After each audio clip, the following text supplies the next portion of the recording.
moving from place to place. Good morning, good morning, morning, good morning, morning.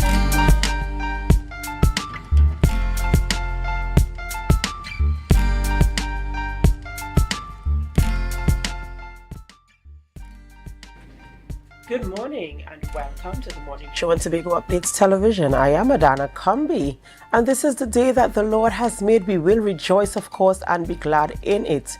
It is Tuesday, 16th April 2024, and what an awesome time to be here. We're always so happy when you join us in the morning, when we bring information to you as it relates to things happening in and around the Tobago. I just want to say thank you to all our viewers, all our listeners, all the encouragement that you bring for us. We want to say thank you so much. We see you, we hear you, we acknowledge you, and we appreciate all the kind words. We appreciate the criticism. We appreciate the recommendations and the commendations. Thank you guys so much for making us the #1 show in Trinidad and Tobago. Thank you so much for joining us each and every time. All right, ladies and gentlemen, we are going to head on over to the news in 90 seconds. News in 90 seconds is brought to you by Standards, never beaten on quality and prices. Thank you, Adana. Here is your news in 90 seconds for Tuesday, April 16, 2024. The search continues for 21-year-old Richie Cox, who went missing during a fishing trip on April 11th at the Black Rock Beach. A body believed to be Cox was briefly seen on April 13th, but disappeared before divers could reach it. Despite ongoing efforts involving divers, volunteers, the Tobago Emergency Management Agency, Coast Guard, and local fisherfolk, there have been no further sightings. President of the All Tobago Fisherfolk Association, Curtis Douglas, says the local community, which deeply involved in the search, is determined to find Cox and provide closure to his family and friends. Up next, the Water and Sewage Authority is stepping up its fight against illegal water operations, aiming to publicly shame offenders as part of a broader crackdown on unauthorized extraction and distribution of water. Beyond punitive measures, proposed amendments to WASA Act seek to strengthen penalties for tampering with water infrastructure. Civil act against those profiting from illicit water trade is also under consideration based on a comprehensive approach. Past scams have underscored the complexity of the problem and the involvement of insiders, resulting in the need to safeguard water resources. And finally, attendees advocated for incorporating referendum into the Trinidad and Tobago Constitution at a recent constitutional reform public consultation in Port of Spain.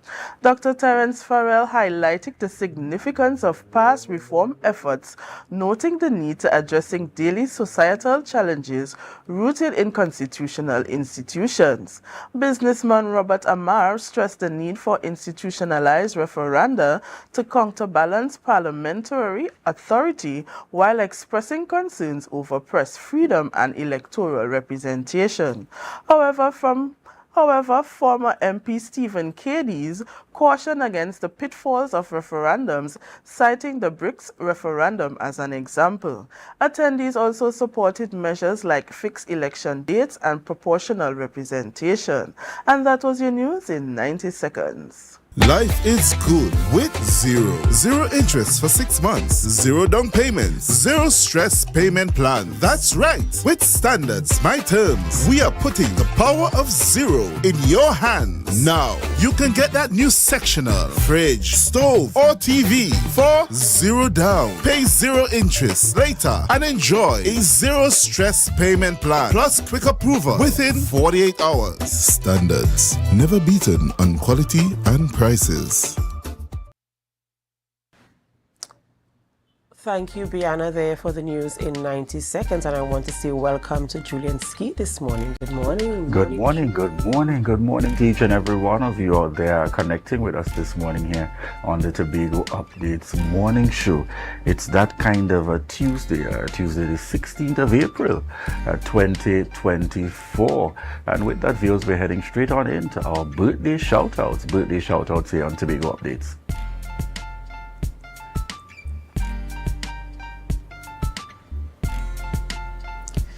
On screen and celebrating a birthday is Asha Parks. Asha Parks is celebrating a birthday today, and we want to say happy birthday to you, Asha. Coming to you from all of us here at the Tobago Updates family, we do hope you have a wonderful birthday and you enjoy the blessings of God. Happy birthday, Asha. All right, and we're also sending a birthday shout out to the lady on screen, Deputy Chief Secretary here in Tobago and Secretary with responsibility for the Division of Health. We want to say happy birthday going out to Dr. Faith B. Israel. And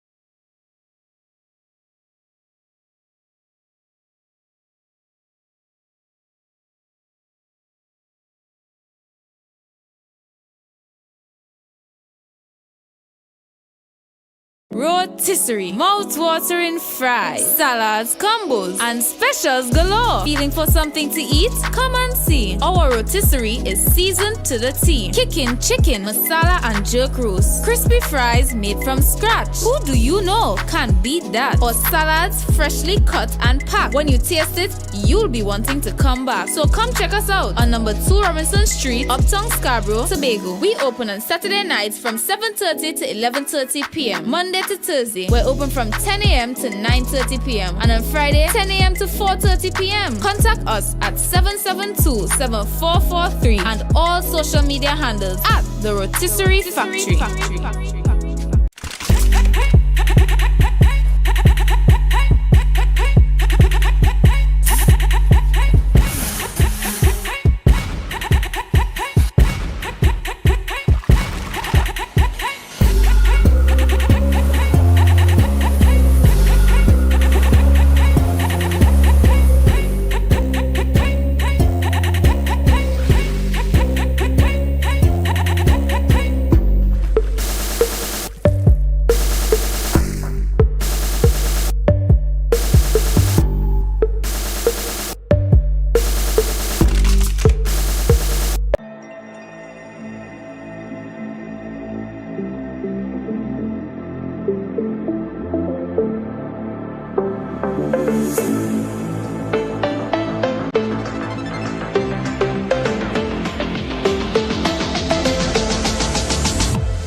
We just had about 7:04 a.m. this morning, and most certainly, as we all know, in the midst of life, we sometimes have to pause and, to acknowledge the passing of some who have definitely made a significant contribution. And this morning, I want to make mention of we have on Mr. Arthur, who passed suddenly yesterday. We just want to send condolences to his family, his friends, and his loved ones. On his sudden passing yesterday, it really was a shocker to many, and so we just want to, send our love and condolences to all affected. Certainly, and this morning we also want to take the opportunity, coming from my family, to also send out condolences to the family, Mrs. Noreen Guy, and that's the entire family of Dr. Carlton Guy. Certainly, for those of you who know my very involvement in the credit union movement, and at that, Dr. Carlton Guy has made a significant contribution, particularly to the entire credit union movement, and more specifically as former president of the Mount Pleasant Credit Union. And the funeral service will take place today, the 16th of April, at 10 a.m. at the Full Gospel Tabernacle Church, Storby Local Road, Bonaccord, Tobago, and interment at the Buku Public Cemetery. And certainly we are sending out our love and our continued support for Mrs. Noreen Guy and the entire family out there today. Certainly, Adana, one of those things we kind of have to face in the realities, the realities of life. And who are we looking forward to on the rundown this morning, Adana? Right, this morning we're having conversations with Sean Roberts. Sean Roberts is the Managing Director at Recycling and Waste Logistics Limited and the coordinator of Tobago Recycling Resource Initiative. And we're having the conversation about Trinidad and Tobago being the 6th highest plastic polluter. Yes, the 6th highest plastic polluter in the Caribbean. And we also speak with the Chief Executive Officer of Farmers, Fishermen and Agro-Processors of the Office of the Procurement Regulations session. We're having that conversation as well. And then we end our conversations with Desie Allen, songwriter, Mr. Self-Righteous, his new song release. So we're going to have that conversation as well. That's what our conversations look like this morning here on the morning show on Tobago Updates Television. All right, just before we head on into our first guest, we're going to have our birthday shout-outs here on Tobago Updates. Right, and on screen and celebrating a birthday is Asha Parks. Asha Parks is celebrating a birthday today, and Asha, we want to wish you a very happy birthday, and we pray God's blessings upon your life and that you do enjoy your birthday. Happy birthday, Asha. Happy birthday to you, Asha. All right, and on screen we have Deputy Chief Secretary, the Secretary's responsibility for the Division of Health, Dr. Faith B. Israel. And this is a belated birthday greeting going out to Dr. Faith, coming from the entire Tobago Updates family, wishing you a happy birthday. Happy birthday, Dr. Faith.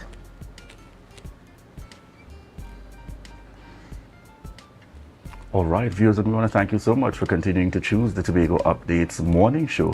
And at this point, we're prepared to head on out to a break, but not before we remind you of how important it is for you to share the life, share the life, share the life.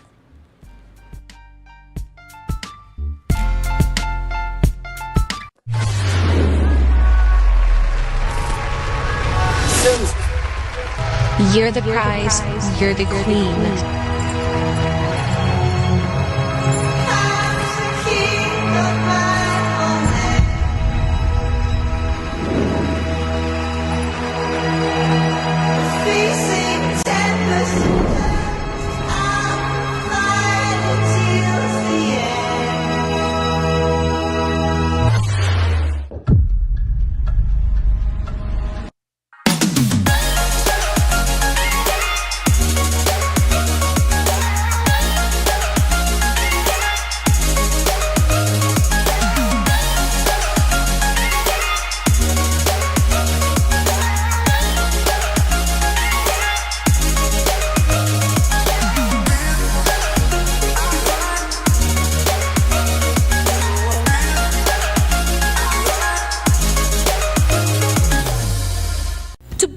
Supplies has been a leading name for over 37 years in the glass and aluminum market in Tobago. We provide an extensive range of high-quality, innovative aluminum and glass products for commercial and residential use. Competitive prices with superior and professional services by committed employees who are guided by rigid quality standards. Tobago Glass Supplies specializes in the manufacture and installation of glass and aluminum products that are essential to today's homeowners and the business environment. We are engaged in marketing, sales, and installation of a variety of products. These ranges from windows and doors to necessities such as mirrors for homes and vehicles, designed and manufactured in-house or imported.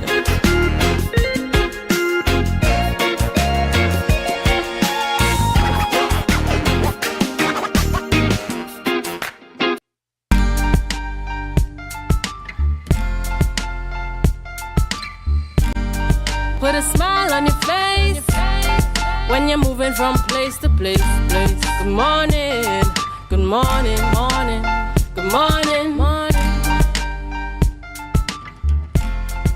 Welcome back to the morning show on Tobago Updates Television. I am Adana Kambi, and we begin our conversations this morning in studio with our first guest, and we're speaking with Mr. Sean Roberts. He's the Managing Director at the Recycling Waste and Logistics Limited and the coordinator of Tobago Recycling Resource Initiative. Good morning, Mr. Roberts, and welcome. Good morning, good morning, good morning. Share the life, share the life. That's right, that's right. One more share the life. Right, so thank you so much for joining us this morning. And we're speaking about a very important topic. And, you know, mentioning that Trinidad and Tobago is the 6th highest plastic polluter in the Caribbean. And I remember just recently, I think it was over the weekend, I was on social media, and I saw a video where a sea turtle was having difficulty because it was, you know, trapped by some sort of refuge that was placed in the ocean. And so, you know, they had to fish it out of the ocean and try to get it loose, set it free to go again. And so now we're saying that Trinidad and Tobago are one of the contributors of this, and we're number 6 in the Caribbean. And this is something that is alarming, and it's something that we need to discuss, and something we need to talk about the importance of, you know, getting rid of our waste in a safe and responsible way. So let's have that conversation. Sure. Good morning, everyone, the people of Tobago, Trinidad, the region, the rest of the world. Right. Thank you for having me this morning. Yes, we are, well, it is reported. I read the article yesterday, and even up to this morning, that we are the 6th highest polluters in the region. However, that doesn't take us from the reality that we are still in the top 5 polluters globally. So we are number 2 polluters. We were bordering number 1 before, and then we dropped to number 2. So to say that we are 6th in the Caribbean, that still is unacceptable, because to compete ourselves regionally as a polluter that is being mediocre, we have to do better than that. So right now, yesterday as we speak, the Ministry of Planning, the Basel Convention, the Caribbean, and the United Nations Environment Program have started the project series in capacity building in reducing the plastic pollutions. Last Friday, the first session was at the Trinidad Hilton, and the second leg, which is the Tobago leg, was held yesterday at Division of Health, Wellness and Social Protection headquarters, and we were able to have a very candid and fruitful discussions, you know, in really dealing with the issue, especially from Tobago and even nationally. So we was able to go through existing legislations, existing policies, the current infrastructure, the mechanisms in order to, you know, deal with data collection. Because you see, what is important with covering all these aspects, and especially the stakeholders that are to be involved in ensuring to reduce plastic pollution. So that is where even a National Steering Committee have been established. And actually, you know, I'm also part of that as well, because being a recycler, so I have to be. So that was our all-day session yesterday. And we was able to go through a lot of stuff and identify the gaps. So when I read through the article, and I realized that, okay, we talking about, I see where recycling programs have been established years ago, since 2008 or something like that. And collectively, Plastic Ike, all those projects, you're talking about the Green Fund, basically 400 million was spent. But yet we're number 6 in the Caribbean, and even in the top 5 in the world with plastic pollution. So if we're talking about behavioral change, it's not just about collecting the plastics. It's to make sure that if we study about the life cycle of a plastic product, you have to study about the source of the raw material, extracting it, to manufacture the packaging. Then we use it, so we consuming what is packaged in plastic. The end of life, when it is finished, what happens with it? So are we going to keep treating it as waste, or are we going to give it a new life through recycling? Because it have different types of recycling processes that could give plastics a new life, where you can make a wide range of products, right? So, look, last week, You heard about the debate on the waste management policy or motion that was established.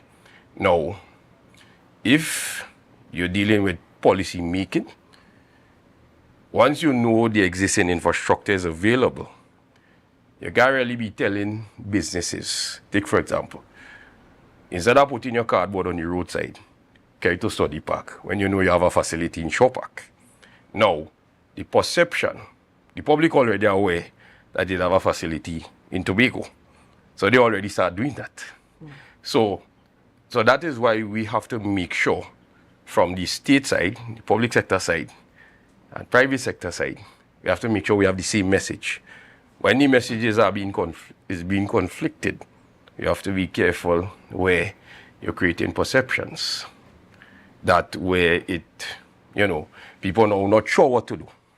I want to jump in here. Sure. A few things that stood out to me. Mm-hmm. In the conversation you had as recent as yesterday, you said that you realized that there were some gaps that can be filled. That's one. Mm. And also we're talking about having all this infrastructure in place. Mm-hmm. You also mentioned behavior, behavioral change. So we're talking about human behavior, changing a culture of, I don't know what is the term to put to it, but we have to change the culture. So how do we address what are the gaps? Mm-hmm. How do we address it? And how do we also change human behavior to realize and to understand that it is not working? I mean, you're saying that the report said that we are 6th for polluters in the Caribbean. Mm-hmm. You're saying that we are 5th, and also we are 2nd for general polluters in the world. That's correct. And this is alarming. This is very alarming. Mm-hmm. So what are we going to put in place? Not only these policies that we implement, but how are we going to change human behavior? How are we going to raise awareness that this is important to all of us? Right. Very good question. Very good observations.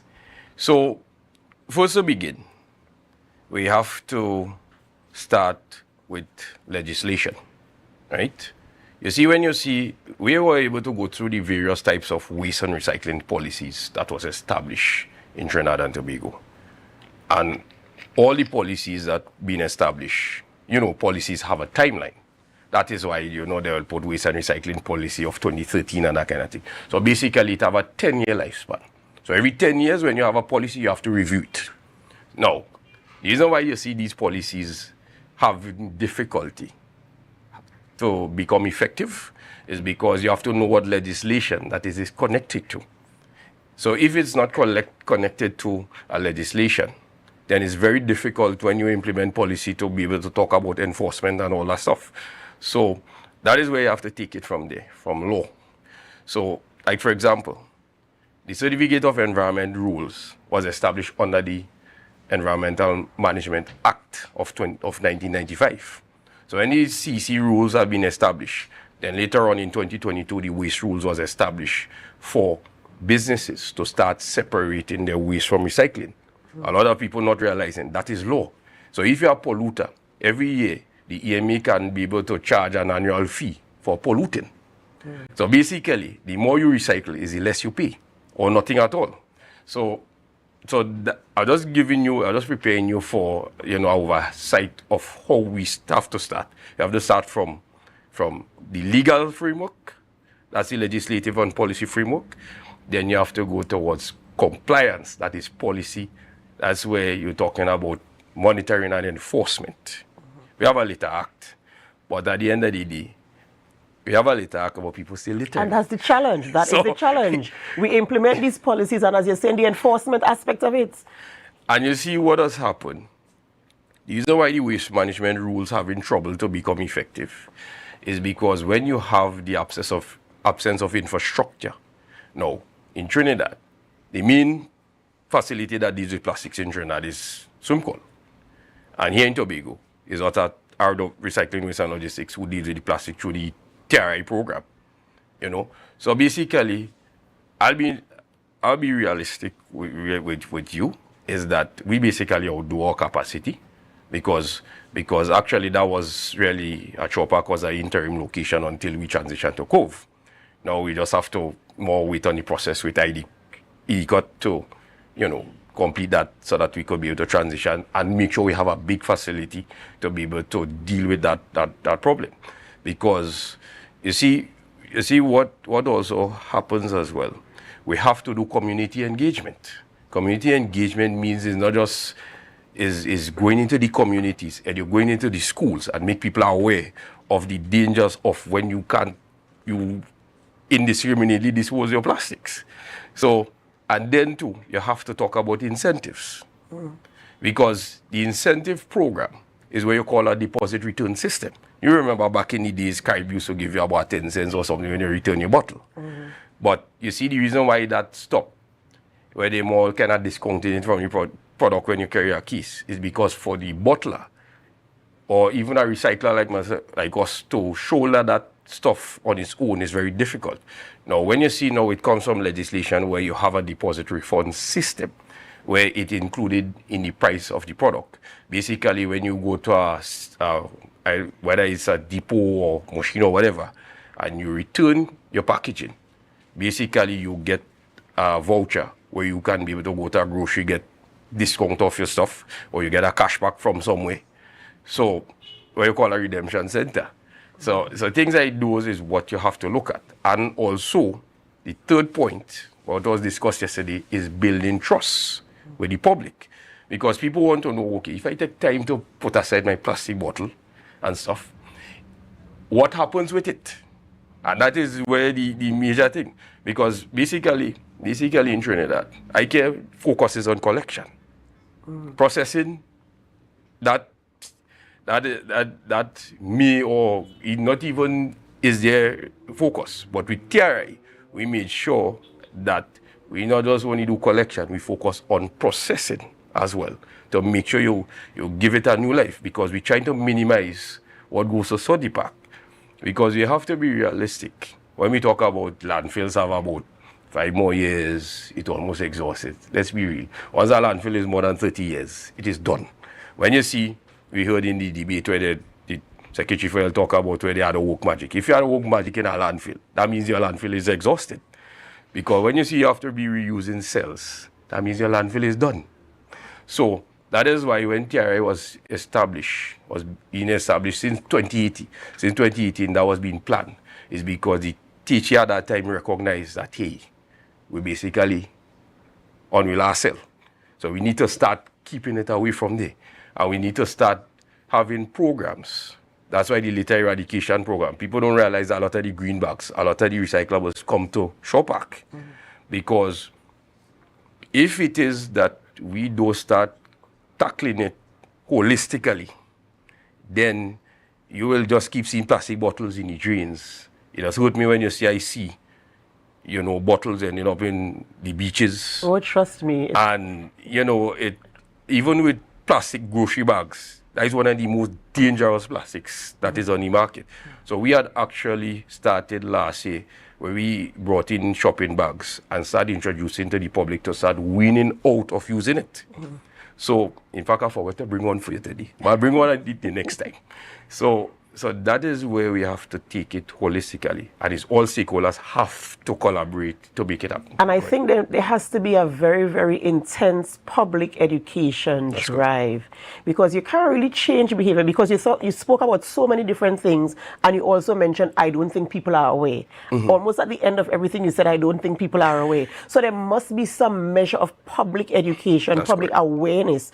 And also, I really want to see enforcement of policies. I really want to see people be held accountable for their actions and their behaviors. And I really want to see the change, because it does affect all of us.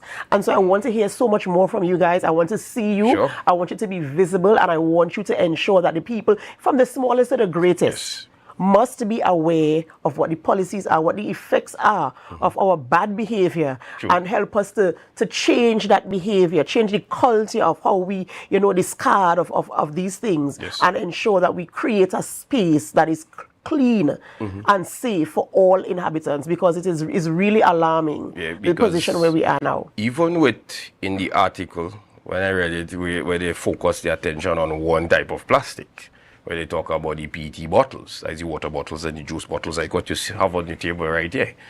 That is not the only grade of plastic, type of plastic. It have about 7 common grades, and it also have various grades outside the number 1 to 7. So when you're talking about plastic pollution, they have to deal with all the plastics that generate. So that is why we have to, really, as you said, we have to intensify our public education, and not just public education and awareness. People are aware, people know, because they travel. They comply when they go there. But here, well, it are no law, so I don't want. But so that is why, because it's voluntary, because they don't have the legislation to mandate that, so that is why we are making efforts to more build a public trust. Because right now what we do, we engage the civil society groups, the NGOs, and even the schools to come and visit the facility, tour the facility, get the practical experience. So when they do that, you will be amazed to know how they say, yes, boy, I was at the plant and I get to see what happens with the stuff. So the things like those is what we have to think outside the box in order to get people engaged. So that is something that we have to continue, and I'll keep you updated as we go through the series of the capacity building project, where we're reviewing just about every aspect in regards to data gathering, because you see, the next thing too, what we discuss is that we have to have the necessary tools to track what we generate. Even now we're going as far as how much plastics are being imported into the country. So, but we'll continue the conversation, trust me. Very interesting conversation this morning, and the information, as I said, is alarming.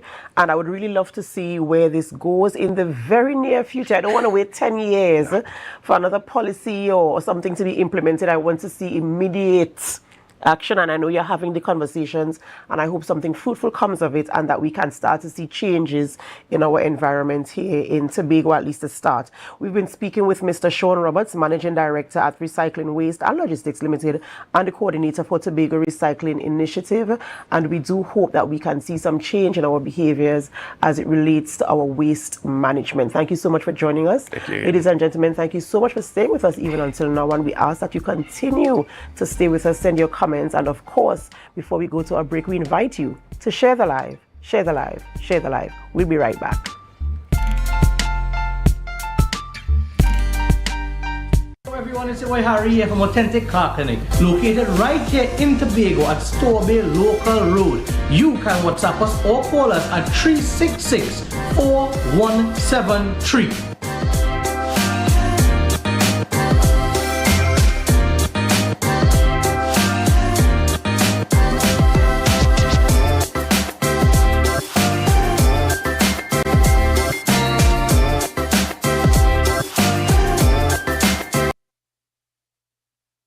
Life is good with zero. Zero interest for 6 months. Zero down payments. Zero stress payment plan. That's right. With Standards My Terms, we are putting the power of zero in your hands. Now, you can get that new sectional, fridge, stove, or TV for zero down. Pay zero interest later and enjoy a zero stress payment plan plus quick approval within 48 hours. Standards, never beaten on quality and prices. She ride the wave, come jumping in, John funny, that's what your money mean. Don't need your love, that I cost me fi pay. Like King Solomon, a bag a girl to me name. Every girl broke out, Lord, broke out. Me say hot girl, understand your time fi step out. Big bumper girl, your time fi get strap out. Hand on your knee, you treat a girl and your body. And every girl I get wild out tonight. Why? Party in my out tonight. If she suck, me a fine out tonight. I don't know what a wild out tonight. Out the blue light, fi a try out the back. Tipsy presents Sip and Paint, an expression of a mother's love. Join us at the Tropicist Beach Hotel, Sunday, May 12th from 6 p.m. to 10 p.m. Guests are entitled to finger foods and wine. Full package painter tickets only $600. And if you just want to hang out, we've got you. Limers pay $450. You'll be entertained by a special sensational reggae artist, a live band, and come witness our bonfire. We've got loads of giveaways. We're catering to mom all evening. Sunday, May 12th, 6 p.m. to 10 p.m. Tropicist Beach Hotel. Come, sip and paint with Tipsy. Deltec Distributors, best deal. 3 pounds, pork, goat, chicken, turkey, beef, 5 meats, 3 pounds each, $300, best deal. Or you could try 5 pounds pork, goat, chicken, turkey, beef, 5 meats, 5 pounds each, $500, best deal. $20 delivery. Call me now, 359-5040 or 237-0102. Order online at www.deltecdistributors.com or check with us, Mainwood, Argyle, Tobago. Deltec Distributors, best deal.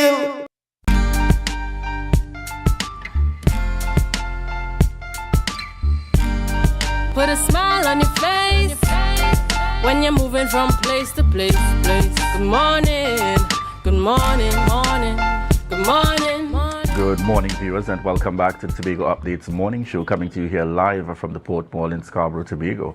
I'm Julian Skeet, and in this segment, we're heading into discussions with Dionisio Salazar, Chief Executive Officer at TADCO, and we're speaking about an upcoming initiative, including information on the hosting of a special session in relation to the Office of Procurement Regulations. Good morning to you and welcome. Morning to your team and to the viewership.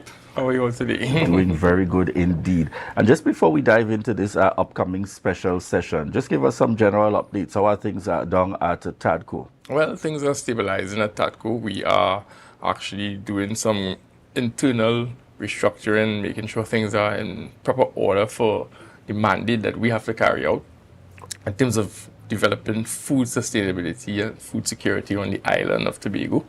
And so you'll find that we are very quiet within the last few months, steadily working on a number of projects internally and are strictly working towards building out some capacity so that we could transfer the knowledge and skill sets required for the development of the sector here on the island. All right, excellent indeed. Now, one of the focal points for TADCO from its inception continues to be that of being able to provide those services and support for farmers and fishermen and so on.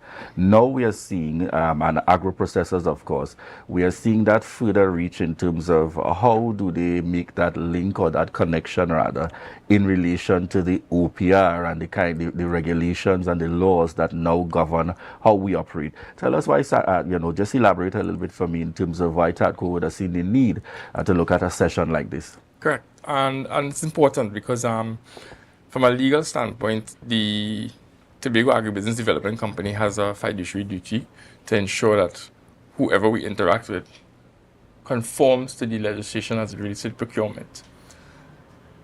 Farmers who we engage to procure raw materials, for example, for our processing facility in terms of our alternative flours, we have to ensure that they comply to the regulatory requirements. Agro-processors, similarly, and the fisher folks who we would also engage at from time to time. So what we have decided to do through collaboration with the OPR, the Office of Procurement Regulation, is to ensure that these agro-processors, farmers, and fishermen will have an understanding of what is required from that context and how it marries into what TADCO's mandate is and how we will interact with them. It's not that we're making it difficult. As a matter of fact, we think we're actually going the next step further, because what we're going to do in the session is to facilitate registration at that point in time, and then subsequent to that event, we will be then having a desk at our office to assist the farmers, fishermen, and agro-processors in the process. So we're not leaving them high and dry. As a development company, we have a responsibility to ensure we hold your hand all the way to that level of competency, capacity that you would no longer necessarily require us to be hand-holding, but just deal with us from a marketing standpoint in the context of you supplying your products to us, and we basically put it out there for the market to consume. All right, definitely. Tell us about when is this session carded for, where will it be taking place, time, etc.? So it is carded for 9 a.m. on the 18th, which is Thursday. We are hosting it at the I like to say 212. Everybody knows 212 in Tobago, right? And that's at Signal Hill. So it starts at 9, and it's a whole day session effectively. The first part of the session, which is in the morning part of it, will be where OPR will be speaking about the process and the procedures, TADCO will be interjecting and seeing how we will be doing our part of it. And then we're going to start after lunch with a process of registering the farmers and fishermen and agro-processors. So this is So not we're just asking them about to work with the information dissemination, but you're also giving the practical support. Correct. As TADCO. Yes, and we are asking the farmers and the fisher folk and the agro-processors to work with their documentation to support their business. So if they have their farmers registration, their fisherman license, their boat registration, you have your certificate of free sale, those things, those documentation to show who you are. If you have a business as registered, work with the company registration documents. If you are trading as, work with those documents as well.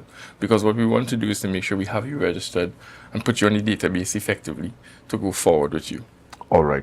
Tell us, I know that your target broadly in terms of farmers, agro-processors, fishermen, etc. Is that only those who do business with you or those with the prospect down the road? You know, you're seeing this being advertised now. You may have an interest to come and get the information. Is it open to those persons as well? Definitely. We're not discriminating in any case, in any way. What we are seeking to do is to make sure we capture the masses. We need to ensure that Tobago gets its space, and the agro-processors and the primary producers, I like to call them primary producers, yes, as opposed to farmers. We want to give them that sense of business ownership. And the fisher folk, we want to put them in that space to know, well, listen, you have an opportunity with us, and then you can explore the other opportunities, because we have collaborated with so many other stakeholders in the agricultural and agro-processing sector that we want to open the opportunity to everyone. So as part of the background work we've been doing, I mean, we have collaborated with TADCO, Quarry.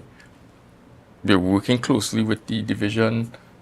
We need to make sure that you are here and can access the services other than what we would put out for you, besides marketing opportunities and capacity building, because we've had in the last 2 years several workshops towards capacity building at various aspects of the sector. So today's discussion surrounds another growth opportunity for persons involved in the sector. All right, definitely. And I'm seeing there you're indicating in terms of booking your spot. Tell us about that process for persons who, you're listening to this interview now, you'd like to confirm your interest, you definitely want to participate. Is it a show up on the day, or you invite persons to call in advance? What's the process? We'd like you to come in advance and let us know that you're interested in showing up, or call us at 639-4017. You can dial extension 1017. And we're dealing with the procurement registration process, basically. And what we want to do is know who you are and have you registered for the event, so that we'll be able to account for the number of persons in the room. It's a limited space, of course, so we want to make sure that we fill the room, but we don't want to overbook.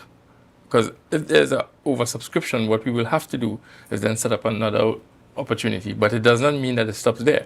If you were not able to attend the event, you can still feel free to communicate with us, and then we will tell you what's the next step. The next step likely would be when we set up the help desk for you to come in and have the conversation with us directly in the interim until we have the next workshop.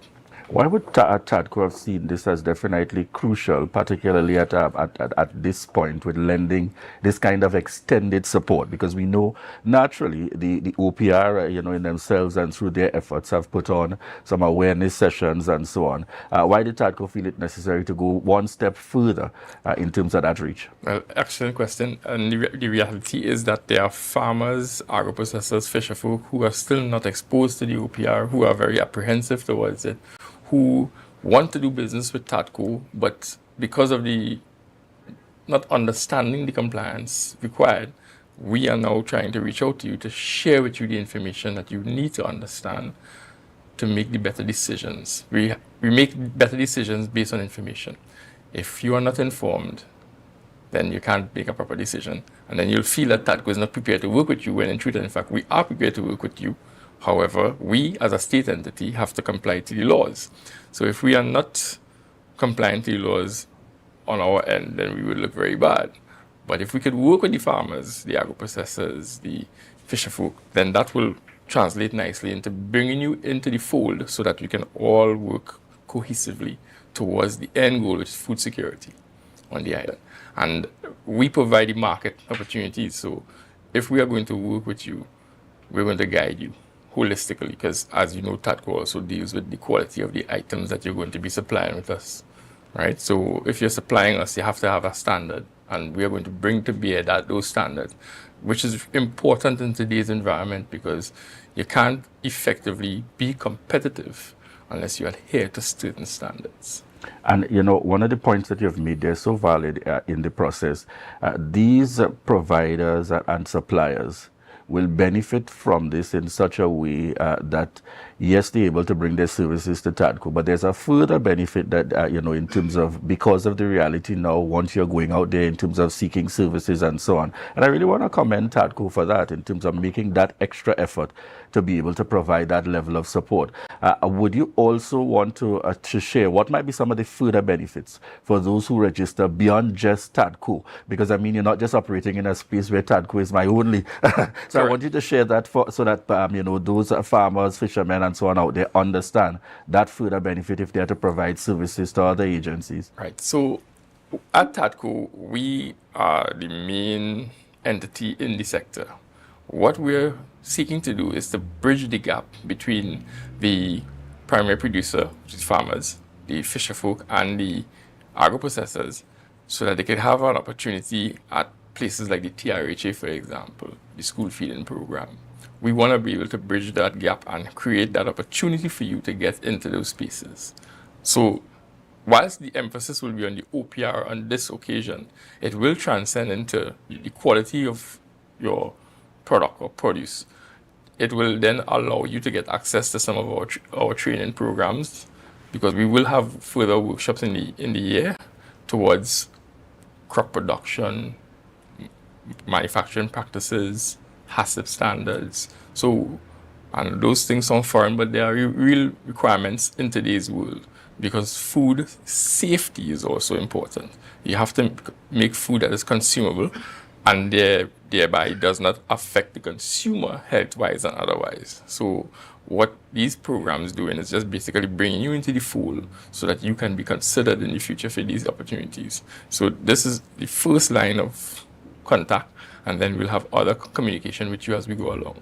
I'm glad you touched on the future prospect, because I feel as though we're at a point now, because of how we operate in this global space, that we've got to remind persons who operate here that we don't just have standards applicable to Tobago. Tell us a little bit about the importance of those international and global standards, especially as it relates to food safety and going beyond just Tobago. And so let's go to the capital of Paradise, which is our flagship, right?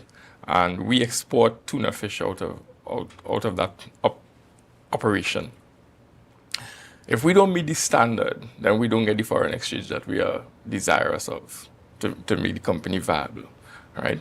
So it means that we'll be operating in futility. We can't operate like that. If we want to get the markets out there, we have to adhere to their standards. We are seeing in today's environment where there's a concern for climate change, for example. So the whole process of agriculture as it relates to crop production, for example. Late last year, there was a workshop about climate change, and the host of that workshop would have spoken toward the type of chemicals that you employ in your production. Now, that's important. When you look at the chemicals that are employed in the production, it then sends signals as to the quality of the produce, shelf life of the produce, and then how it would impact on you, the consumer.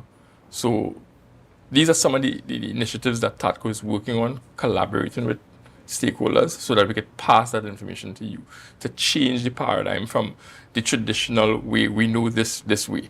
No, it is not that way, because in the international forum, you would find that there are legal implications. It could actually redound to the point that you may not even be able to export because you will be banned because of just a simple thing as your inputs that you put into your production. If your inputs are not on par with the rest of the world, your products will not be considered. And we have to reach that stage to understand what the impacts are. So all our workshops are about sharing information, creating that knowledge required. As I said before, it's about having information to make proper decisions. All right. And just before we close, I want you to remind again our viewers and listeners, your target audience, and the upcoming special session that will be taking place. So It's for agro-processors. It's for primary producers who we consider as farmers. Fisher folk. All. We're not discriminating. All age groups. Once you're involved in the sector, we want you attending, well, preferably, 18 years and over, Right. because we want to register businesses as well. And we want to work with you, show you how the OPR and TADCO is collaborating to help you build a better product and ensure the business that you're in is not only sustainable but viable and can be taken into years to come. We also want to work with you beyond that, but for now, let's focus on you adhering to the laws, understanding the laws, understanding how the laws impact you as a producer, and then how it's going to affect the relationship with TADCO and yourself, how we're going to work together. We're not working against you, we are working with you. It's important that we understand that. And then what we're going to do is take you to the next level in terms of your business. Because as a development company, that's what we're about.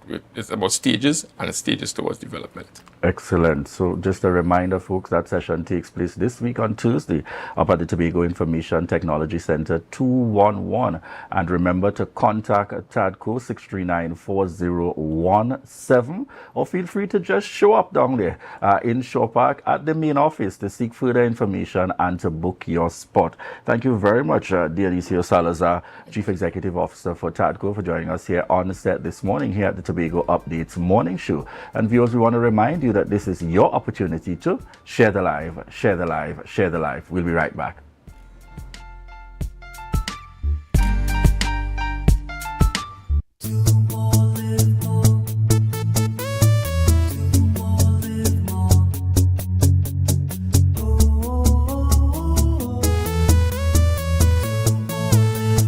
This is how it's gonna go. They better look up and look, 'cause this is your show, and everybody's gonna know. Say it to them once again. They better look up and look. This is your show, and everybody's gonna know. That's how it's gonna go. They better look up below, 'cause this is your show.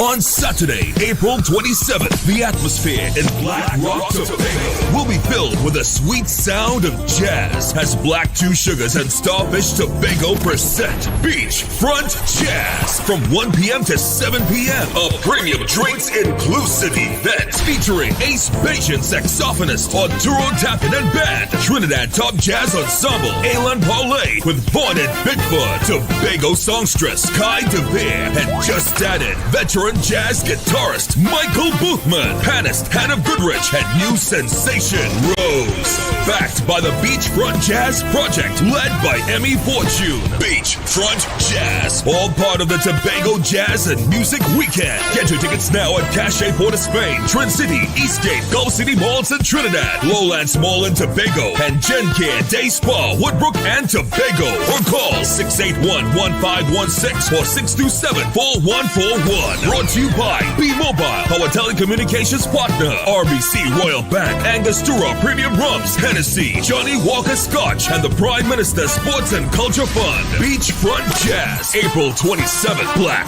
Rock, Tobago. The best place to stay in Tobago is at Thorn's Place, with rates starting as low as 200 TT. Call or WhatsApp 745-7306 or 682-8676. We are located uptown Scarborough, 5 minutes away from the port. Remember, at Thorn's Place, our aim is to make your stay safe and affordable.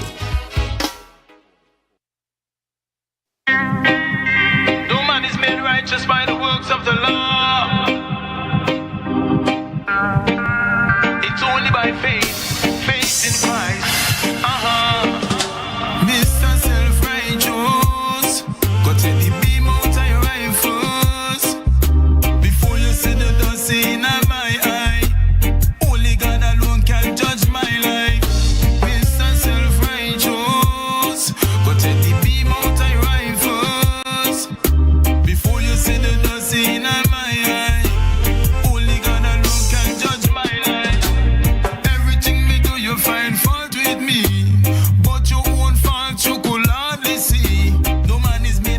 And we're in studio this morning with Mr. Self-Righteous himself. Our next guest is Desie Allen, songwriter of this track you were just listening to. Mr. Self-Righteous, his new song release. Good morning and welcome. Yeah, morning. Thanks for having me. Of course, a pleasure. And we're just rocking to this nice reggae rhythm of this song, and I was listening to the song this morning and I'm thinking, wow, absolutely wow. Just tell us a little bit about this song. Actually a journey to writing and producing songs and the specifics of this particular song. Okay, well, I've been, recording songs for a while, but in regards to this song specifically, just like the others, inspiration came from everyday, my inspiration for songs always coming from everyday experiences and from interacting, and just paying attention to life now and learning. And that is what happened with this one. You know what I mean? Yeah. Yeah, and especially also when I was listening to it, I was thinking about the social media platform, and that is the place where people really look at the speck in people's eyes. They use that platform, of course, to promote their self-righteousness, as your song says. Yes, that's true, because you see, as humans now, even outside of spirituality, because clearly it's a spiritual song, it is an extract from Matthew 7. But when I look at human behavior generally, we always have a tendency to exalt ourselves and downplay others. You know what I mean? In an effort to show that we are so righteous, we like to compare ourselves with others, And as we talk about social media, we like to put up with best self, as they say. You know what I mean? Yeah. Yeah, that's right, of course. And it's so wonderful to know that you can use a social issue and bring it out in a song. That is so catchy and upbeat, because you're sitting and you're listening to the rhythm. Just the rhythm alone will catch you. And then when you start paying attention to the lyrics, sometimes it makes you want to check yourself. Definitely. It makes you want to check yourself and change your behavior. Is that your intention with this song? Yeah, well, to be honest with you, this song is a prescription for everyone. And a matter of fact, before it even ministers to, or begin to minister to people, it ministered to me. The original song really come from, me and my wife having a little, I won't call it quarrel, but, a disagreement. And she was saying, well, now all you stop, you know what I mean? And I went to the bathroom, and while bathing and the chorus came, and from that, I just started to consider all the different interactions that I interact with various people, and I realized that all of us as human beings, we suffer from the same syndrome now, where we always think that we are better than others, and we're quick to judge others now. You know what I mean? But when I look at scripture, I realize that Christ is saying, using carpenter language. Of course, he was a carpenter. And he was saying, the time you take to see the dust, the sawdust, the Bible says speck, but the sawdust, which is a little item, in another man's eye, pay attention to the beam. That was the biggest infrastructure I could find in carpentry. Pay attention to the beam that is in your eye before you could even see what is in another one's eye. Yeah, that's right, because we all have our shortcomings. Definitely. The Bible even says no one is perfect. Only Christ is perfect. Definitely. And so, of course, we all have our faults, and, highlighting somebody else's faults does not make your faults any less. No. And one of the things that I've learned, and this is the gospel here, is that, our merits or our good behavior doesn't recommend us to God. And God doesn't see that at all. As a matter of fact, if that could have worked, then Christ would not come and die, or live and die, because Christ had us to live a perfect life and then die for us. So if our righteousness could have worked, then we wouldn't have no need to depend on the righteousness of Christ. So as I was always tell people, all good behavior or all obedience is not the root of our salvation. It is the fruits of our salvation. Understand? That's right, because even the word of God says that your righteousness is like filthy rags. And it is in the I know Bible, Your righteousness is like filthy rags before him. So you can't work your way to salvation. You're quite right. Definitely. You can't work your way to heaven. There's no list of job description, that you could do to get there. So you're quite right, and it's the condition of your heart, right? Yeah. What can we look forward to coming up from Mr. Desie again? What we can look forward to? Well, I'll continue the same trend, the same pattern that I have, continue to, as God download things in me, I'll continue to share it to the public via music, right? I wouldn't stop, yeah. And what is your biggest inspiration to write these songs? Biggest inspiration. The biggest inspiration is the journey that God took me from. And the place that I used to be and where I am now, it inspires me. Sometimes I get a little discouraged because, you know, when music is concerned or anything that you're putting out in the public space, you just want to have a particular kind of following. You just want to have a particular kind of support. And sometimes the atmosphere and the environment in Tobago here is a kind of toxic one where they have no regard for local, you know what I mean? We exalt others, we, you know, foreign people more than local people, even if the quality is the same. So sometimes I get a little discouraged, but just because of the journey and because of where God took me from and brought me from, I will continue to be encouraged. That's right, and be an encouragement to others as well through your lyrics and through your lyrical content and your delivery, you know. I want to hear that song playing again. Mr. Director, we have that song ready to play again. I want to hear it. I want to hear, you know, the chorus. Yes, I want to rock it in studio.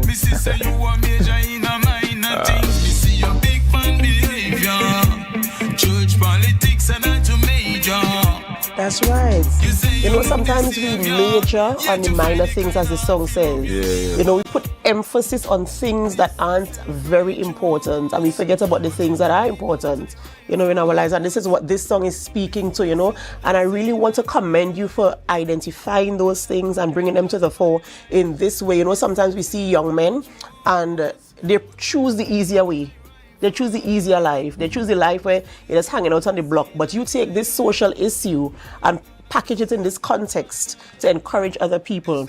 So I want to say congratulations to you. Thank you so much for the music that you've been producing. And I want to encourage you to continue producing music and to continue reaching people. You might not think that you're getting the following, but trust me when I tell you, people seeing and they're hearing. And you know that.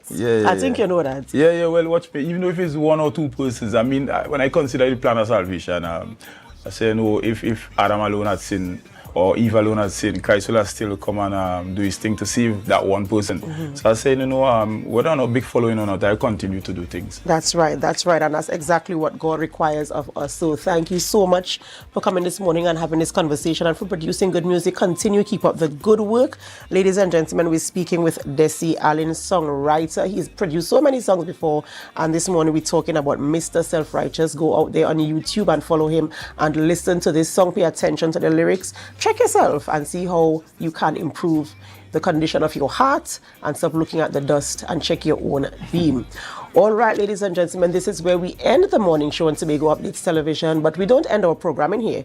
We continue on with Tobago Notes and then we head on over to GMT with Candice Jackson. And as we do that, we encourage you to share the live, share the live, share the live. Mr. Self-Righteous, go take the beam out I rifles. Before you see the dust in my eye, only God alone. Yo, you know, see, say you're righteousness like filthy rights. You know, see, say you're righteousness mean nothing to God. You know, see, say you're righteousness.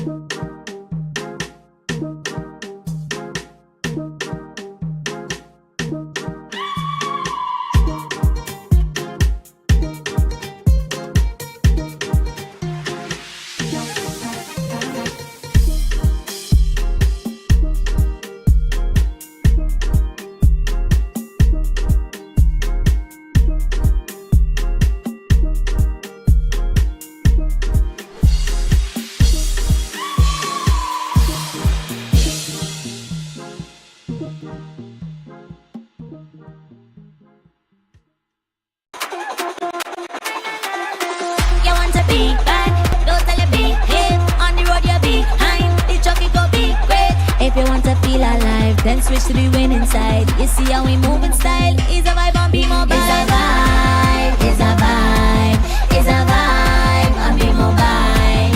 It's a vibe, it's a vibe, it's a vibe with Be Mobile. Come and see what plan it could get. See what plan it could get. Come and see what plan it could. See what plan it could. See what plan it could get. All of the plan the best. All of the plans the best. Come and see what plan it could. See what plan it could. Be Mobile. Top it up, top it up. Top it up, top it up. Top it up, top it up. Only we buying bundles. Top it up, top it up.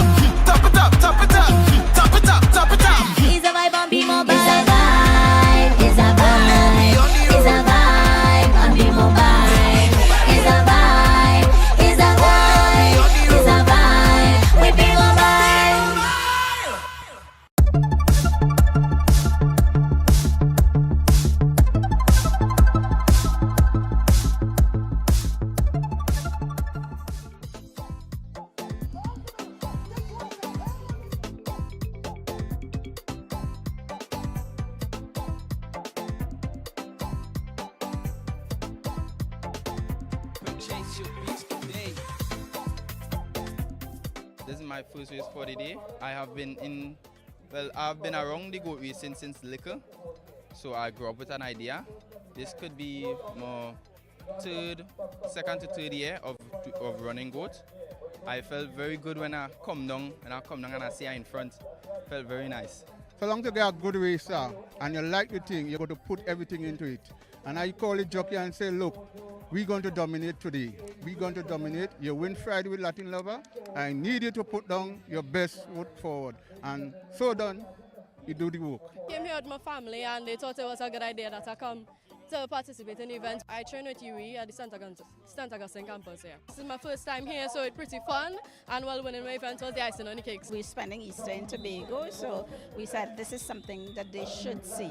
Yeah, I think it is a wonderful thing to do for Tobago, and I like the community spirit and the environment and of course the entrepreneurs down there with the food and the craft, and so I think it's excellent. Today we have burgers, we have hot dogs, we have chicken and chips. Sales has been going pretty okay thus far. Yeah, it's a nice experience. As you see out here today, we have a lot of niche type businesses, a lot of small or micro businesses on the outside, so a lot of persons get the opportunity to display what they have.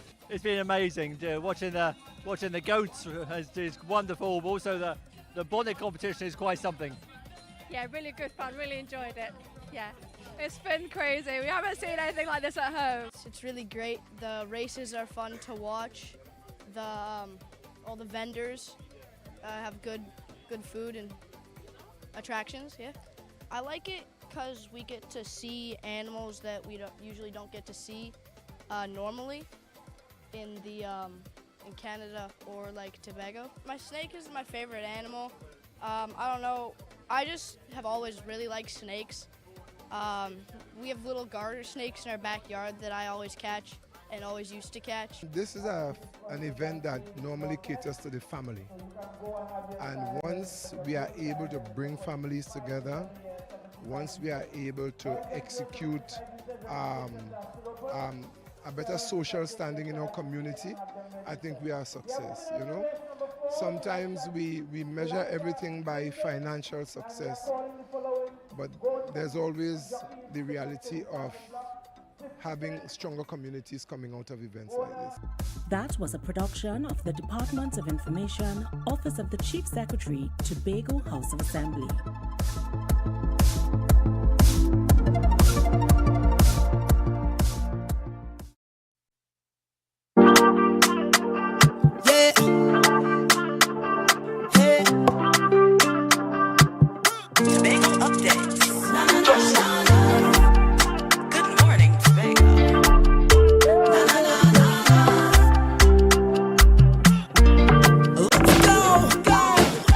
Welcome to Good Morning Tobago on Tobago Updates, your source for current affairs in Tobago, Trinidad, and the region, with the perfect conversations to complement your morning routine. I am Candace Jackson, and let's get started with the news in 90 seconds. News in 90 seconds is brought to you by Standards, never beaten on quality and prices. The search continues for 21-year-old Richie Cox, who went missing during a fishing trip on April 11th at Black Rock Beach. A body believed to be Cox's was briefly seen on April 13th, but disappeared before divers could reach it. Despite ongoing efforts involving divers, volunteers, TEMA, Coast Guard and local fisherfolk, there have been no further sightings. President of the All Tobago Fisherfolk Association, Curtis Douglas, says the local community, which is deeply involved in the search, is determined to find Cox and provide closure for his family and friends. Up next, the Water and Sewage Authority, WASA, is stepping up its fight against illegal water operations, aiming to publicly shame offenders as part of a broader crackdown on unauthorized extraction and distribution of water. Beyond punitive measures, proposed amendments to the WASA Act seek to strengthen penalties for tampering with water infrastructure. Civil action against those profiting from illicit water trade is also under consideration, based on a comprehensive approach. Past scams have underscored the complexity of the problem and the involvement of insiders, resulting in the need to safeguard water resources. And finally, attendees have advocated for incorporating referenda into the Trinidad and Tobago Constitution at a recent constitutional reform public consultation in Port of Spain. Dr. Terence Farrell highlighted the significance of past reform efforts, noting the need to address daily societal changes rooted in constitutional institutions. Businessman Robert Amar stressed the need for institutionalized referenda to counterbalance parliamentary authority, while expressing concern over press freedom and electoral representation. However, former MP Stephen Cadiz cautioned against the pitfalls of referendums, citing the Brexit referendum as an example. Attendees also supported measures like fixed election dates and proportional representation. And that was the news in 90 seconds. Life is good with Zero. Zero interest for 6 months. Zero down payments. Zero stress payment plan. That's right. With Standards My Terms, we are putting the power of zero in your hands. Now, you can get that new sectional, fridge, stove, or TV for zero down. Pay zero interest later and enjoy a zero stress payment plan plus quick approval within 48 hours. Standards, never beaten on quality and prices.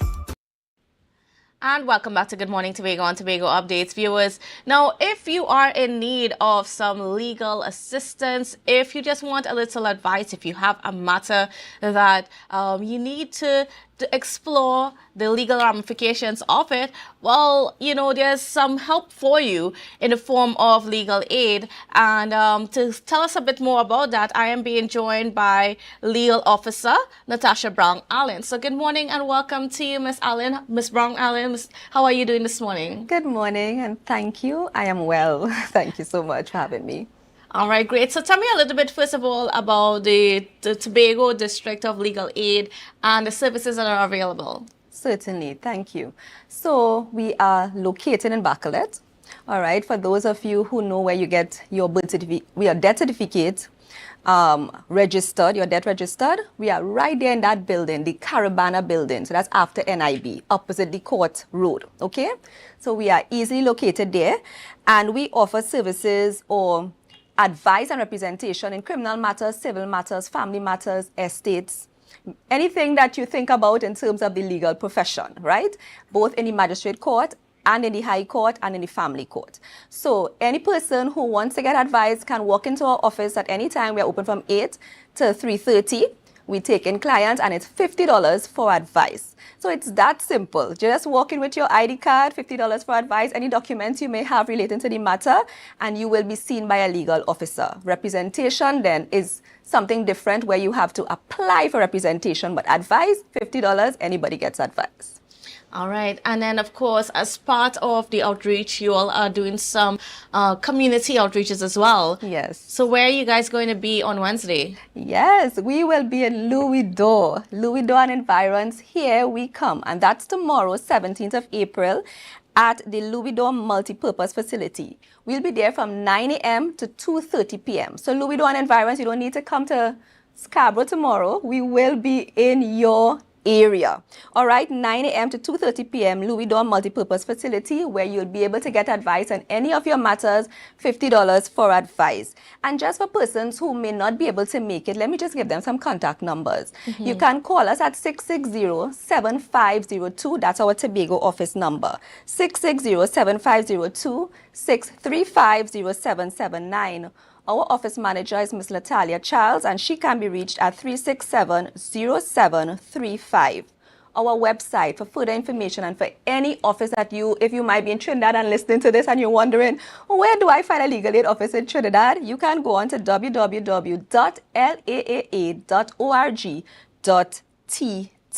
And our head office is situated at 23 Stanmore Avenue in Newton, Port of Spain, and our overall number is 638-5222. We just want you to know that legal aid and the authority, legal aid advice and authority, is there for Tobago. It's there for Trinidad. It's there for you to use, and it's it's kind of always surprising that person say we don't know that it even had legal aid until they probably get into some instance.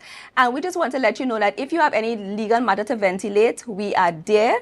The Legal Aid and Advisory Authority is there for you. It's a service provided by the government. It's only $50 for advice. And once you qualify for representation, it's basically free. All right? So we want to encourage you. And you know, next month we'll be going to Charlottesville. Charlottesville, 16th of May at the Public Library. Look out for us. All right, great. And I mean, just in case people did not catch those numbers again, what are those numbers? 660-7502, 635-0779. That's our office numbers right here in Tobago. And you all are going to be in Louis d'Or tomorrow. Yes. So anybody interested, I mean, like I said, and then just a quick overview of just the matters that you guys would be able to give advice on? Yes, so criminal matters, including anything basically, assault, murder, whatever it is in the criminal arena, you can come by and you can get advice. And like I said, also civil. So you might be having issues with property, whatever it might be, maintenance. You need maintenance for your children, divorce, estate. Someone has died, and you know you're wondering what next. What happens next? That's estate matters. We cover that as well. Eviction notices, landlord and tenants, you name it. Any legal matter, we will be able to advise. All right, great. I want to thank you so much, Miss Natasha Brown Allen, for just giving us that that information there. So viewers, so if you are interested in some legal advice, just of course make sure you can visit the office out there in Bacalet. Yeah. And if you are in Louis d'Or tomorrow is your chance to at least see the team of lawyers and get some assistance and some advice as to where you should go next. Excellent. So we just want to encourage people, you know, don't sit there. We see too many times people sit there on their matters until it's probably overwhelming and it's probably gone too far. As you get a matter or you would have been served a letter from an attorney, come to us or seek some advice so that you can be guided accordingly. So thank you for the opportunity, and those in Louis d'Or and environs, we hope to see you at the Louis d'Or Multipurpose Facility tomorrow, 9 a.m. to 2:30 p.m. Thank you. All right, great. All right, well, viewers, now we're going to go for a quick break, and we'll be back just after this. So don't go anywhere. We are melanated ones.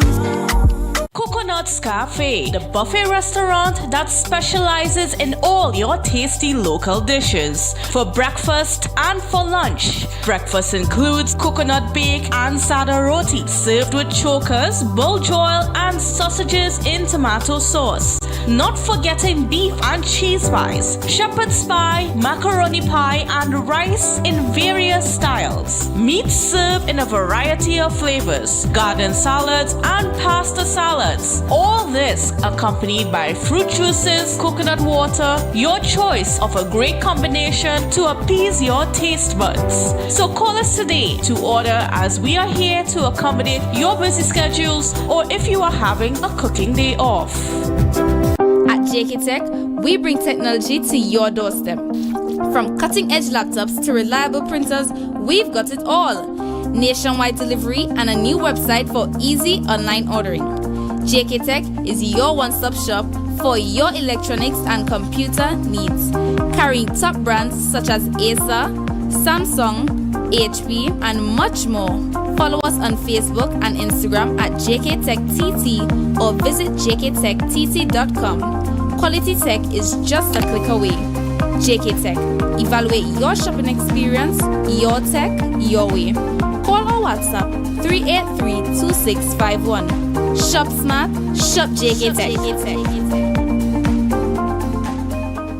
Rotisserie, mouth-watering fries, salads, combos, and specials galore. Feeling for something to eat? Come and see. Our rotisserie is seasoned to the T. Kicking chicken, masala, and jerk roast. Crispy fries made from scratch. Who do you know can beat that? Or salads freshly cut and packed. When you taste it, you'll be wanting to come back. So come check us out on number 2 Robinson Street, Uptown Scarborough, Tobago. We open on Saturday nights from 7:30 to 11:30 p.m. Monday to Thursday Thursday, we're open from 10 a.m. to 9:30 p.m. and on Friday, 10 a.m. to 4:30 p.m. Contact us at 772-7443 and all social media handles at The Rotisserie Factory.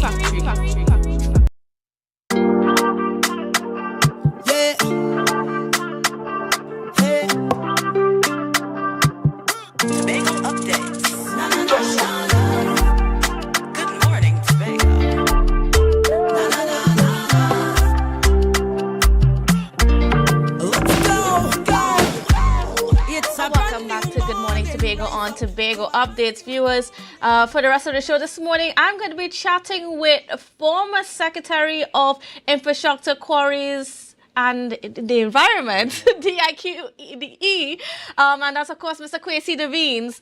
No, I forgot the division title for just a second. That's okay. It's understandable. A rose by any other name is just as sweet. Good morning, Candice. Good morning to your viewers. Good morning. Of course, all those who are in Tobago, out of Tobago, it's great to be on with you this morning. Not that I didn't enjoy the last interview, but I missed your company as well. Certainly. All right, now, Mr. Devine, so we're just going to get straight on into it. Now, we've had quite a few things that are within the space, yes. And I just want to get started with this controversial issue about town and country approvals. Yes. And because we're hearing from the current Secretary of Infrastructure, Mr. James, that sometimes you have to start a project without the approvals just to get it going because the process is so tedious. Now, have you been faced with that same problem when you were secretary? That's a great and interesting way to start off, Candice. Interestingly, one of the last major projects that we engaged in, which was the relocation of the residents, the preparation of properties for the relocation of residents for the airport development, both at Shervan and Cove. I always tell people that we did not touch a blade of grass until we had every single approval. Yes, things can be frustrating. Dealing with the bureaucracies, especially I remember during COVID, dealing with some of the challenges because, of course, not everyone is at work today. Things go out and get lost, so it meant developing relationships. So even to deal with some of the challenges with town and country planning, we had a Tobago Development Committee out of the Division of Infrastructure that dealt specifically with bringing all of the matters to the table. So WASA, TNTech. So even when TNTech was doing a lot of work, and they also required town and country approval when we were doing road widening development. So it was a clearinghouse of thought that allowed the preparation of agencies to say, look, I'm sending you a signal. I'm going to do this development. Let's work together to get this done, because I don't know that any agency is in the business of stymieing development. And even though it may be frustrating, yes, because the laws are there and we want to abide by the law, because Candice, you may have done some literature at school. Hamlet was always one of my favorite Shakespeare. And Hamlet spoke about that body politic and the fact that at the time Denmark was rotting from the head. And we can't have it that from the head that you're breaking the law. And yes, there may have been times in the past and the THA was found wanting on many occasions. But especially under my tenure, I tried to make it a point to abide by the rule of law as far as possible. EMA, and that's why developing very often working relationships. I remember when there was the incident at Pigeon Point, for example, where the buildings will be literally being destroyed by the coastal flooding. We had to call up the managing director of EMA to say, listen, there needs to be intervention. And there was emergency intervention. Even when we were trying to get and we'll get into the jetty at Studley Park, again, they were very clear. The EMA was clear on their role. Town and country planning is also very clear on their role. But what is the advice is, listen, you know what? We know what you want to get done. However, we have to do X and Y and Z. Mm-hmm. And as far as possible, we try to do that. So even with the airport development now not having the necessary approvals, I saw that that's something I think could have been dealt with even long before, because when we left office, as a matter of fact, for the construction of the airport, part of the cabinet minute was the establishment of an airport oversight committee that had membership from both the Tobago House of Assembly and the central government, NITCO, Ministry of Finance, and so on. Was that committee ever in place? Yes, that committee was in place. As a matter of fact, that committee functioned very well. And who was the representative from the Tobago? representatives from Tobago, there were 3 representatives to my memory. I think one has been fired. One has moved on to something else, and I don't know if the other person is there, but there were 3 persons, two senior engineers and someone specializing in PPP out of the Division of Finance. So we had 3 persons, and of course we had the line secretaries, of course, running intervention when necessary, but we had 3 competent professionals working hand in hand and addressing any issue. So even when there were the public consultations, all of these things, the Airport Oversight Committee was that first step to ensure that the partnership that we were dealing with any of the issues that Tobago had. So they were representing on behalf of Tobago very often. Listen, you know what? I remember when there were some issues coming up in terms of the social impact. It was at that committee that we said, listen, we have to have someone specialized in dealing with this, talking to people. It can't just be, yes, we're following the law, but we have to deal with people and the individual circumstances. So the Airport Oversight Committee was functioning quite well. And, you know, sometimes I wonder, what are we in the business of now? Because as much as they are opposing parties, there's no reason at any time that there can't be dialogue. And part of the maturity of governance, and that's why I call it diplomacy, is being able to sit down. You have your views, I have my views, but we have a common objective. And we can't negotiate at any time or have dialogue at any time if it is, could you imagine, Candice, someone pulled a gun in your face and you're trying to negotiate with the person? I mean, there's some skilled negotiators like that, but it does not create an environment for conversation. And so what I want to do is... What was the negotiations like between the people involved with NITCO and the THA for that dialogue? Give me some idea of how it's, because from what we're hearing right now, that despite the writing of letters to NITCO and that sort of thing, they are being told that they don't need to talk to the THA. I don't know that that's true. And again, it depends on what the letters are. No matter what. And again, it comes down to, because NITCO, UDICOT, all of these companies were basically unceremoniously dismissed from Tobago. And again, we might see that, okay, Tobago is, we want to move towards autonomy. But again, we are stakeholders in a major development project in Tobago. And you may not always agree with it, but respect is important. Candice, I don't always like the things you say or the views that you have, but I respect you and what you bring to the table, and we can have a dialogue the same way we're having right now. And I think we have to get to that level of maturity, and that is completely absent right now. Even when you hear the utterances of the secretary and even the chief secretary, there are people who call me and say, Quincy, why are they so disrespectful? And that comes up that's a recurring theme. And then you see a picture of them laughing and smiling. I saw the launch of a crab farm. There's different things, and I wonder, but where are those dialogues? We come on TV and we talk about the challenges that we're having, but then we see them doing tours at the oil spill. And I'm saying, but those conversations can happen at that point. And again, and I wouldn't say that I've always agreed with the Minister of Works, and I have not always seen eye to eye on some issues. Town and country planning, let me say a special good morning to Ms. Wilson. We had our run-ins, but we are very good friends now, because at all times there was respect. And we need to bring back respect and maturity into governance in Tobago. It's completely absent. So tell me about that relationship that existed between NITCO and the THA regarding the airport construction. All right, so, and again, I'm happy you asked that. There were clear rules. With any project, there are clear rules. NITCO is the executing agency on behalf of the central government. The agency for the central government being the Ministry of Finance. They were leading the project. The recipients of the project, of course, would be Airport Authority, so they were stakeholders as well.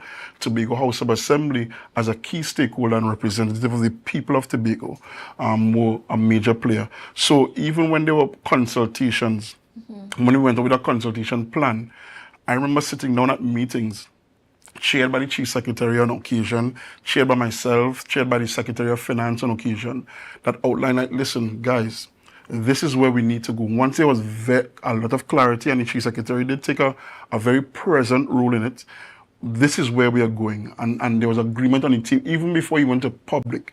Even when there were, there were discussions with NIDCO that were very heated on the amount of local content to ensure, to write into the contracts.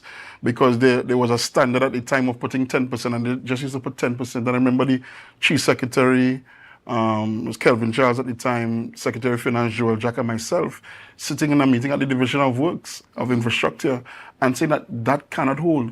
And of course, the meeting got a bit heated, but we were able to represent for the people of Tobago, and that was the main interest. So yes, you're going to build the airport, but it's not that you're going to come and do what you want, how you want. But that was a meeting where there was respect. That was a meeting where people were able to air their views, and then we were able to come to an agreement. So, and then it was very clear once we agreed on those things, the oversight committee became that clearinghouse.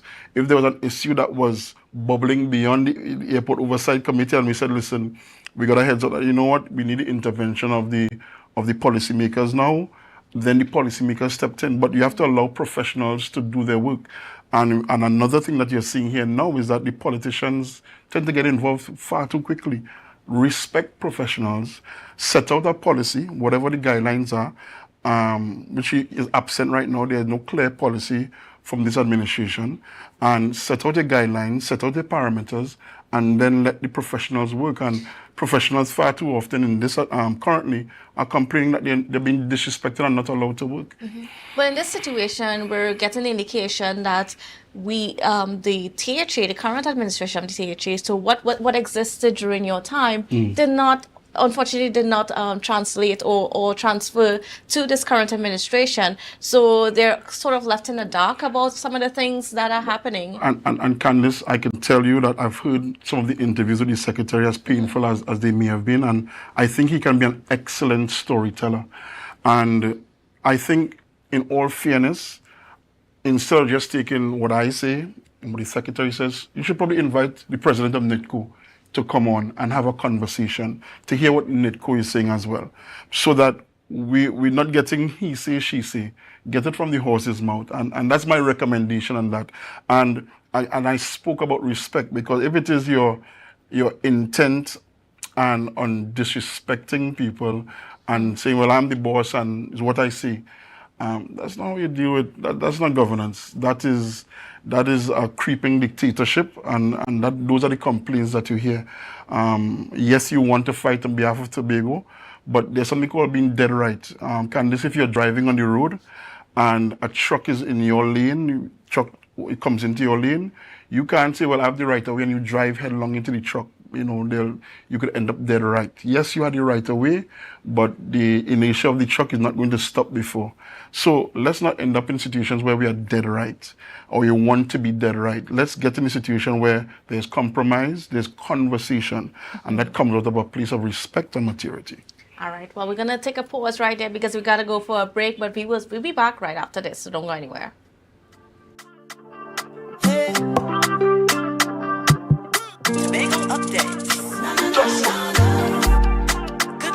Coconut's Cafe, the buffet restaurant that specializes in all your tasty local dishes. For breakfast and for lunch. Breakfast includes coconut bake and sada roti, served with chokers, bull joil, and sausages in tomato sauce. Not forgetting beef and cheese pies, shepherd's pie, macaroni pie, and rice in various styles. Meat served in a variety of flavors, garden salads, and pasta salads. All this accompanied by fruit juices, coconut water, your choice of a great combination to appease your taste buds. So call us today to order, as we are here to accommodate your busy schedules, or if you are having a cooking day off.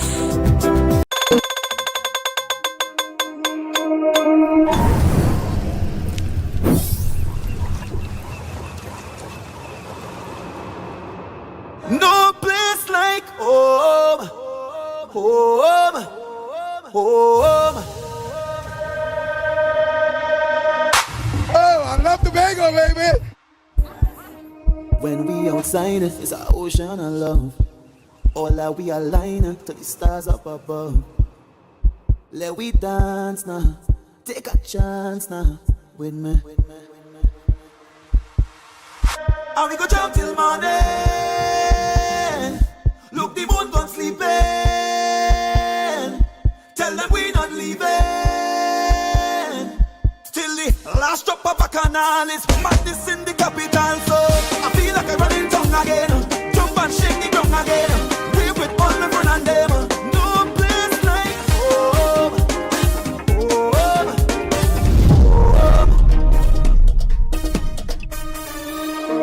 We go jump till the moon come down. It's we who the stars shine on. Play a mass and break away. Freedom in with DNA.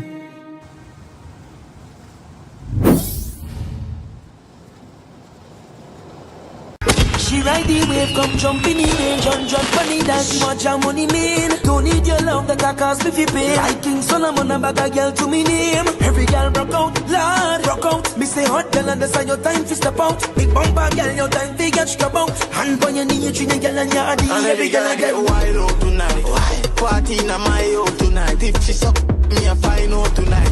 Hey, you know that wild out tonight. Out the blue light, fi a try out the back.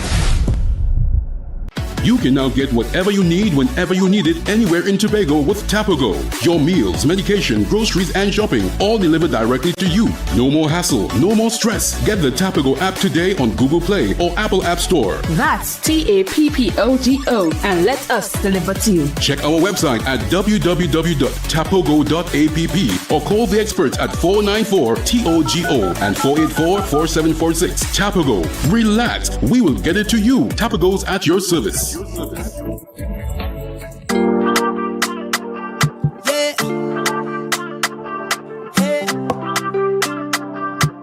Tobago updates. Good morning, Tobago. Welcome back to Good Morning Tobago on Tobago Updates. Viewers, we are continuing our conversations this morning with the former Secretary of Infrastructure, Quarries and Environment, and that is Mr. Kwesi Devines, as we talk about some of the things that are happening within the space now and what happened before to lead to some of the things now. All right, so now we were speaking a little bit about the airport construction, as of course the road, and specifically that Friendship Connector Road. Now, the Secretary yesterday explained that, of course, they deviated a little bit from the original plan that the airport, that TADCO had presented. Now, not TADCO is pure.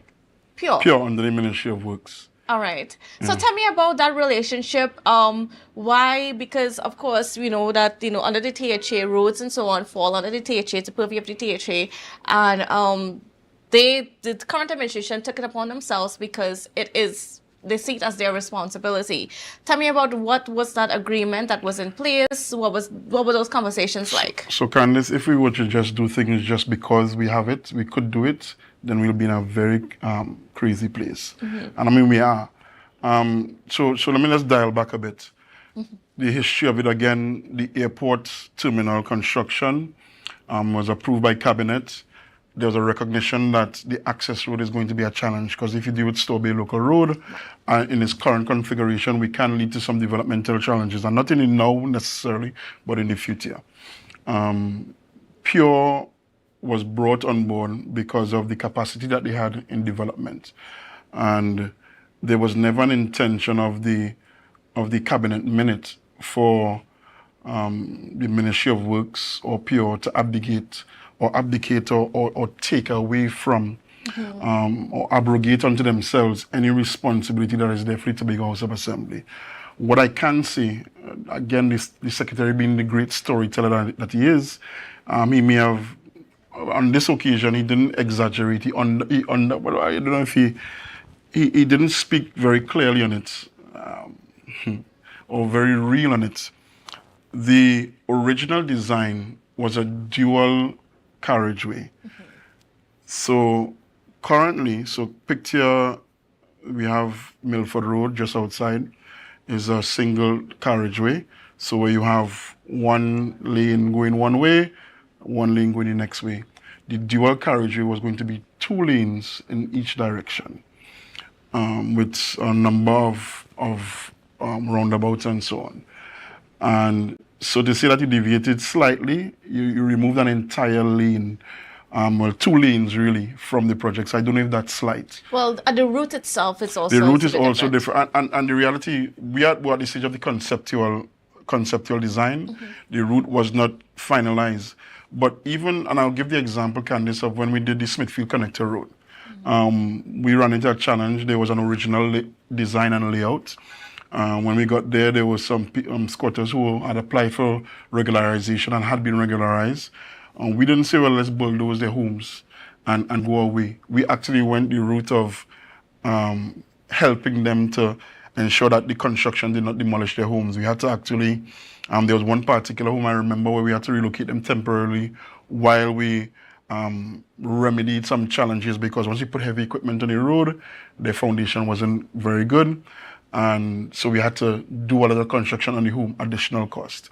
But we didn't just go and bulldoze somebody's home. That's not how you do development. Before we even started the construction of the road, yes, there was the conceptual layout, but the surveys were then done.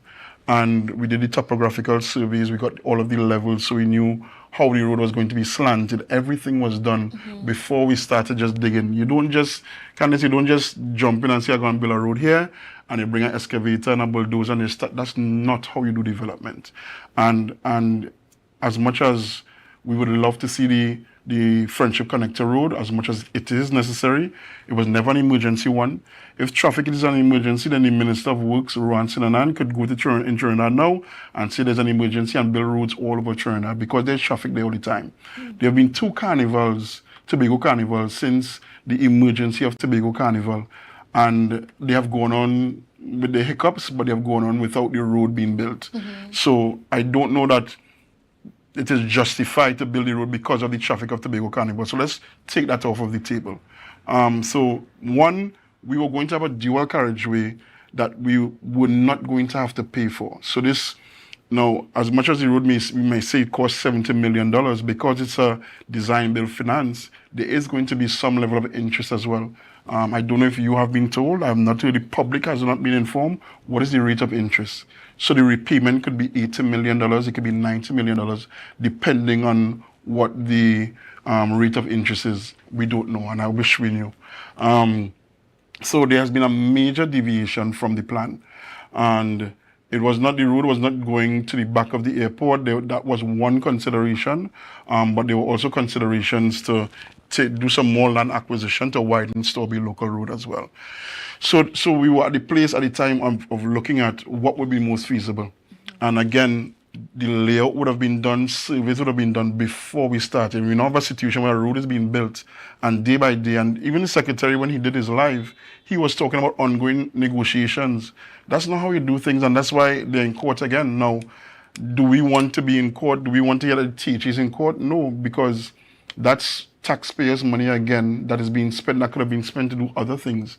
So it's quite unfortunate. I mean, the other fallacy that I'm hearing, and I just want to put it on record, that the PNM is somehow involved in getting people. So the first injunction, Candice, as you would recall, was by the EMA. The complainant was actually the conservator of forests in the Tobago House of Assembly. An agent of the Tobago House of Assembly was forced. And the information I have is that there were so many overtures that were ignored, that the gentleman was left with no option but to make the complaint to the EMA. Imagine having to basically report your boss and say, well, you know what, we tried to talk to him, but he's not listening. So the EMA had to take an injunction. The Hearns, Mr. Hearn, I heard him on this program, he was forced to file an injunction because, why? Because he woke up one morning and just decided to push down parts of his stable and so on. Again, that's not the way you do development. Even now, as much as the injunction was lifted, it was with the agreement that they don't touch the property of where the Hearns are currently residing. So they now had to change the route that they were using and go around. You said that they were in negotiation with the Rampasads. and you're just going to start digging into people's land without having clear agreements, and this is going to be the compensation agreement, because there are two ways for the state to acquire land, and that's by private treaty, which the Tobago House of Assembly tends to do, or compulsory acquisition, as we saw with the lands for the development of the terminal itself.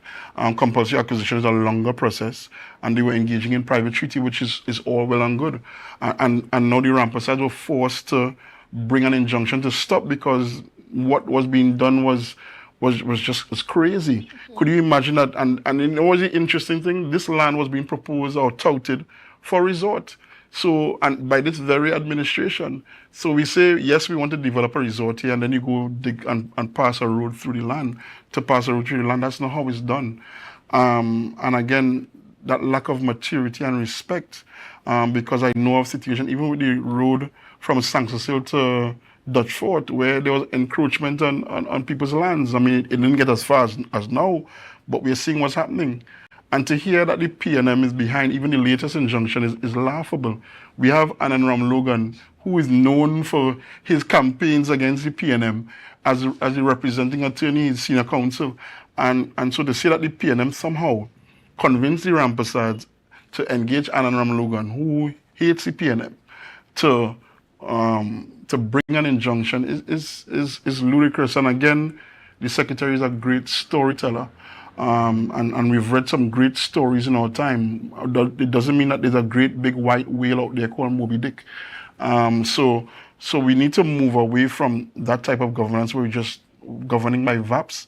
And let's have a real plan for development. Let's develop in the right way. And yes, it can be tedious. Yes, it can be onerous. But if that's the case, then don't get into governance. And I remember even the current chief secretaries admonishing us in that way at one point when we were in the house, in the chamber, that if you find it too onerous and difficult, then get out of governance. So I want to give them the same advice that he gave to us. If you find it too onerous to follow the law, if you find it too difficult to follow the law, if you find it too hard to respect people, then get out. Well, in that case, should the airport construction be paused at this point in time because it's still without certain approvals? Town and country planning approval. Yes. And you know what I would say, and again, at no point in time was there a complaint that the road didn't have town and country planning approval. The EMA, when the airport construction itself, at the terminal. But I just want to deal with it from the EMA. When they gave the terms to the CEC, it was to ensure that there's town and country planning approval.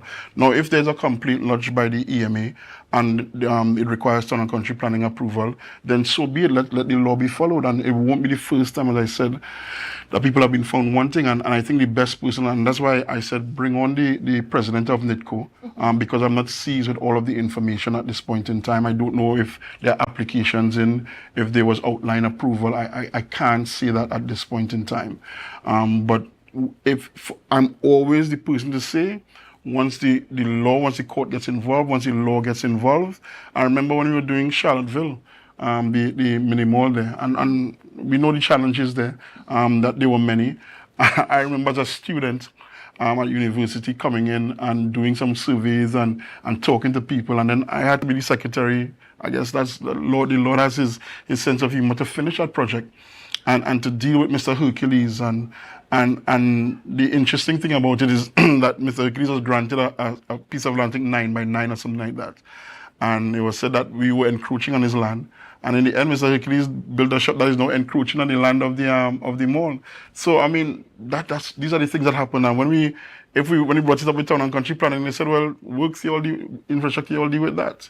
So there are ways to deal with things. Mm-hmm. I would recommend at any time bringing the president of NITCO, let her deal with that. But once it comes to following the law, if a complaint is lodged, if the town and country planning sees it fit that, you know what, this needs to halt until we get, then so be the case. And I have no challenge saying that. And that's for anything. Mm-hmm. And that's why, yes, it's difficult. Yes, it takes time. I remember during COVID, having challenges with even the quarry getting the blasting permits. Because at the time they weren't meeting. I want to get into the blasting permits and stuff like that, but I also want to touch, before we get there, I also want to touch on just some of the other issues in terms of there's a complaint about that $300 million road construction work that went on before the elections and so on. And some of those, we saw it being pointed out that, it was quoted for so much and there were no invoices. When you go on the sites, the works are still undone and that sort of thing. What went on during that time prior to elections for those roads? So let me be clear. There were emergency restoration works that were happening. It was not roads. There were various civil works. There was an executive council note that proposed a number of works. Just like we did have some severe weather that required intervention from the administration at the time, and they were proposed works. So many of the works that we are accused of doing or not doing, they were proposed but not yet undertaken. There were some works that were done and some works that were earmarked but never done. So to say that we did $300 million, and that's why, Candice, you've heard about the audit reports. Yes. And up to this day, we haven't heard anything after all of the promises to come public with it. And I always tell people I like to give everyone a fair due. I never tried to get involved. Let them do what they want, because at no time was there anything of anybody writing to a secretary to say, well, I want to do this work, or the secretary is saying, yes, do that work. There was never any involvement. My role as the secretary is to liaise with the executive council. I took an executive council note to the executive, and with the idea that, listen, these are the list of works to be done.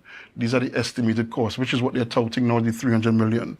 The executive council gave some approval, some covering approval to say that you can engage in some of these works because some were already done and some were carried to be done. Not all were done. Some were done, and we stand by it. The quality of the work is there. I heard, I went to a couple of places and they say, they now come and dig up the road to see if it's really 6 inches of concrete, but they will go and see that. If they have been, I saw the secretary speaking about failures. Even when, failure of a wall, even when I was secretary, I remember a road being paved, and I saw that happening in Buku recently. And I drove up there, and because I got a couple of calls, I drove up and I saw the quality, and I gave an instruction to the administrator at the time that based on what I was seeing, that we cannot pay the funds to this road because it's not done well, and they had to do remedial work, and the remedial work was done. The road is still standing. In Buku, you had the contractor going on, the secretary almost calling in the contractor, doing work. It was clearly shoddy work because I don't know, because it was rushed, the mix was wrong.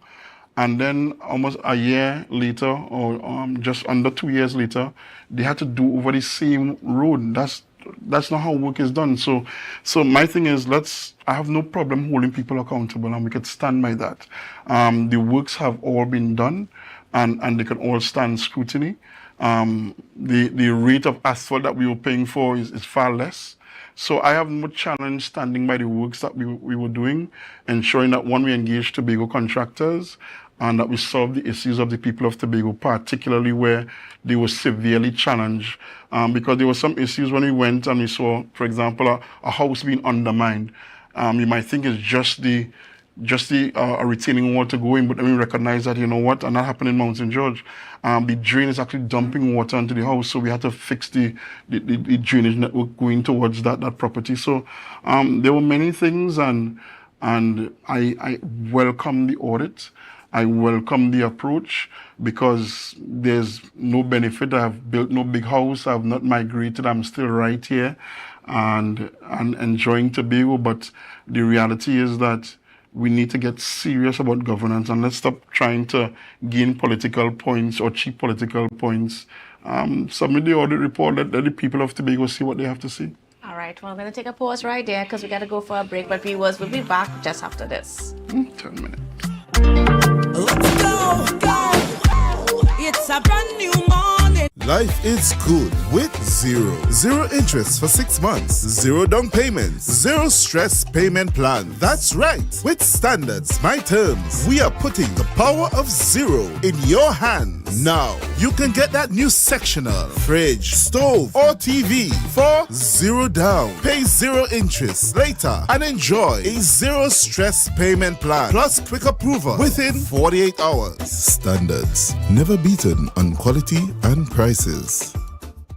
On Saturday, April 27th, the atmosphere in Black Rock, Tobago will be filled with a sweet sound of jazz as Black Two Sugars and Starfish Tobago present Beachfront Jazz from 1 p.m. to 7 p.m. A premium drinks inclusive event featuring Ace Bajan saxophonist Arturo Tappan and band, Trinidad Top Jazz Ensemble, Alan Paulay with Vaughn and Bigfoot, Tobago songstress Kai DeVere, and just added veteran jazz guitarist Michael Boothman, pianist Hannah Goodrich, and new sensation Rose. Backed by the Beachfront Jazz Project, led by Emmy Fortune. Beachfront Jazz, all part of the Tobago Jazz and Music Weekend. Get your tickets now at Cache Port of Spain, Trin City, Eastgate, Gulf City Malls in Trinidad, Lowlands Mall in Tobago, and Gencare Day Spa, Woodbrook and Tobago. Or call 681-1516 or 627-4141. Brought to you by B-Mobile, our telecommunications partner, RBC Royal Bank, Angostura Premium Rums, Hennessy, Johnny Walker Scotch, and the Prime Minister Sports and Culture Fund. Beachfront Jazz, April 27th, Black Rock, Tobago. Tipsy presents Sip and Paint, an expression of a mother's love. Join us at the Tropicist Beach Hotel, Sunday, May 12th from 6 p.m. to 10 p.m. Guests are entitled to finger foods and wine. Full package painter tickets only $600. And if you just want to hang out, we've got you. Limers pay $450. You'll be entertained by a special, sensational reggae artist, a live band, and come witness our bonfire. We've got loads of giveaways. We're catering to Mom all evening. Sunday, May 12th, 6 p.m. to 10 p.m. Tropicist Beach Hotel. Come, sip and paint with Tipsy.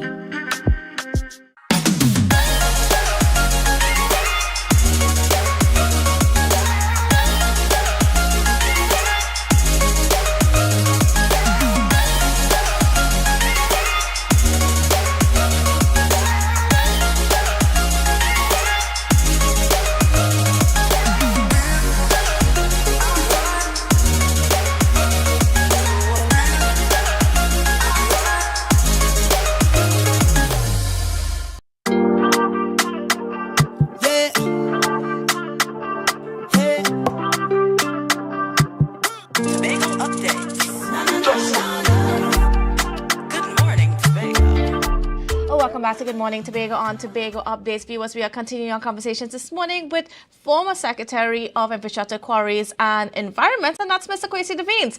Now, I just want to get into some conversations regarding what's been going on at Study Park. Now, we know that there's been some challenges with this current administration being able to get the blasting licenses, the export license. We heard the challenges with that, where government took the decision not to give that license to make sure that instead you utilize the material for development works within the country and that sort of thing. And then, of course, we're also hearing that some of the licenses are based on the payment of royalties. And there's currently a bill of over $4 million in royalties to be paid. Tell me about that. You know, what was your experience managing Spell or overseeing Spell during your time? All right, thanks. Very quickly, Candice, the transition from the internal management of the quarry under the Division of Infrastructure to Spell happened under my tenure. And you see, people talk like it was done in a day or 2 days. Candice, the first meeting I took from anyone outside when I got into office was from the then management committee of Study Park Enterprise Limited. And that was Thursday, the 3rd of February. And it was thought at the time where we just had to move workers and Spell could take over and everything would be good.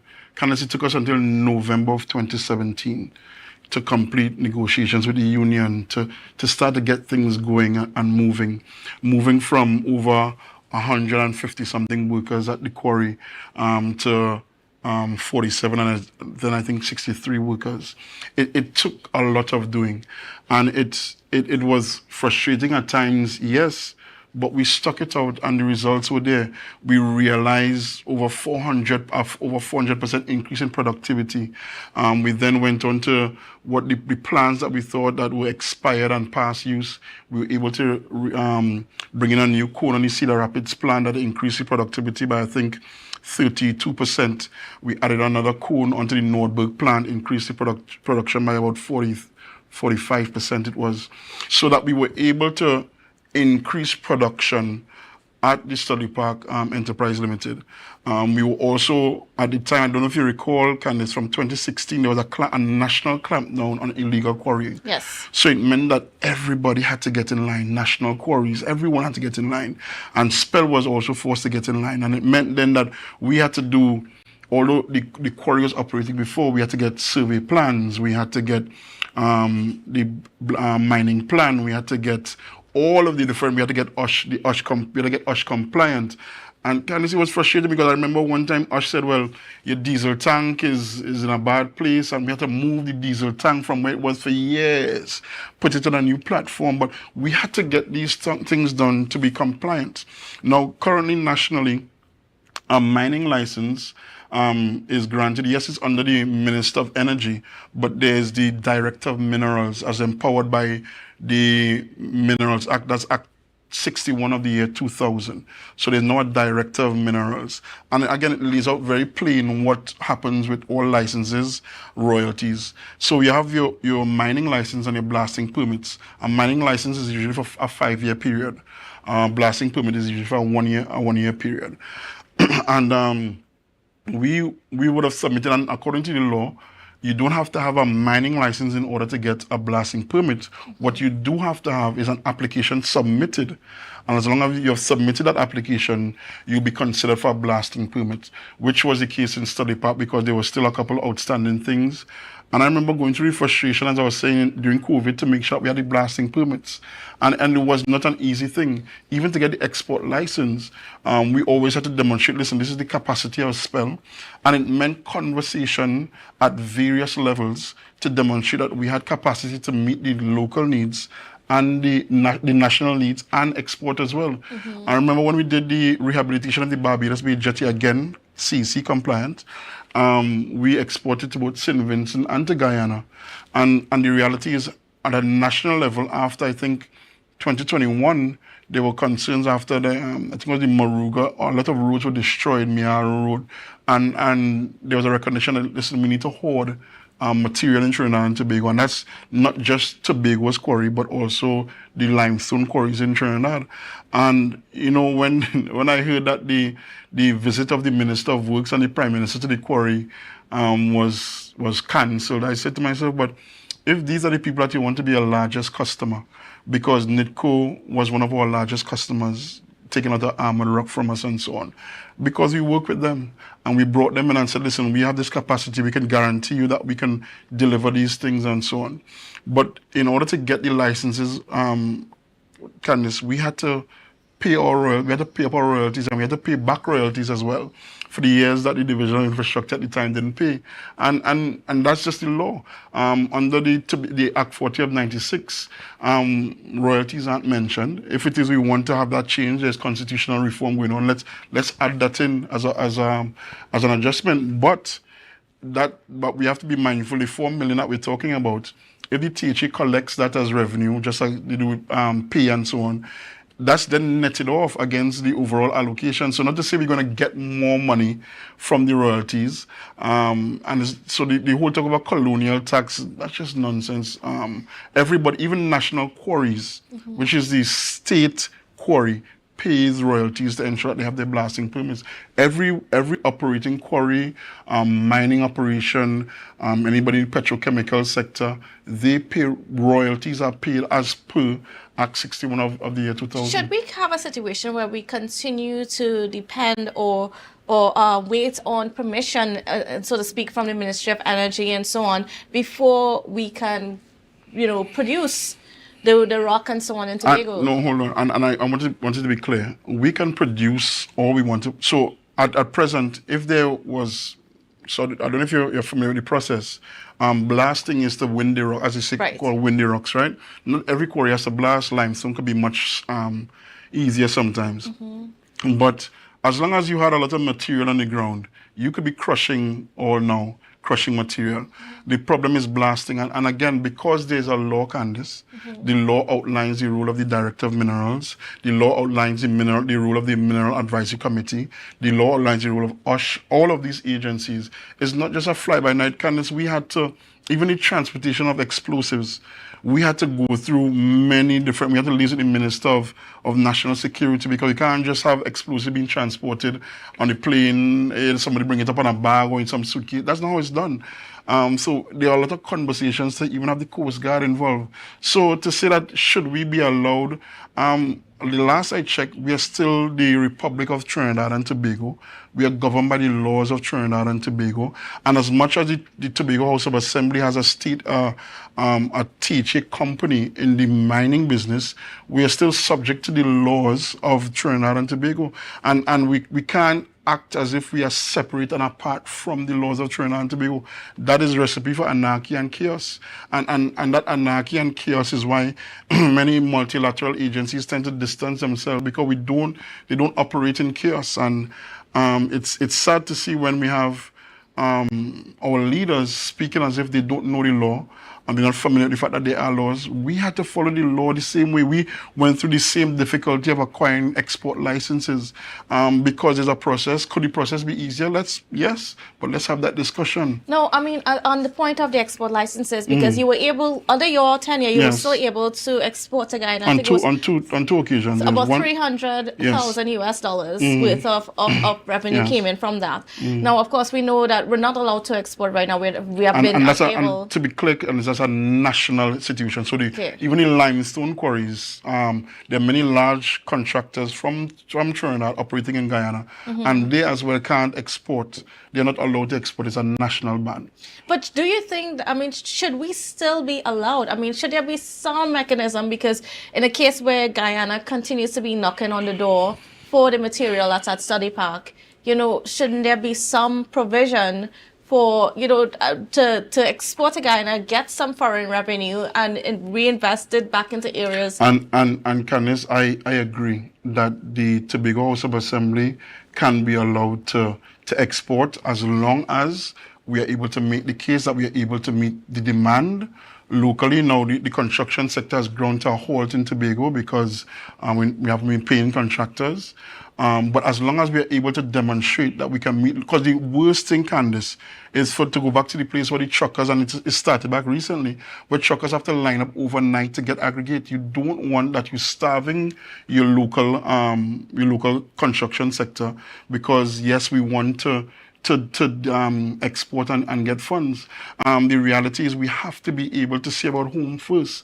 And as much as we are talking about going to Guyana, one of the challenges even with going to Guyana that we learned is that, and we were in the process of reevaluating and streamlining our operations at Spell, is that we have to be more competitive even in our pricing.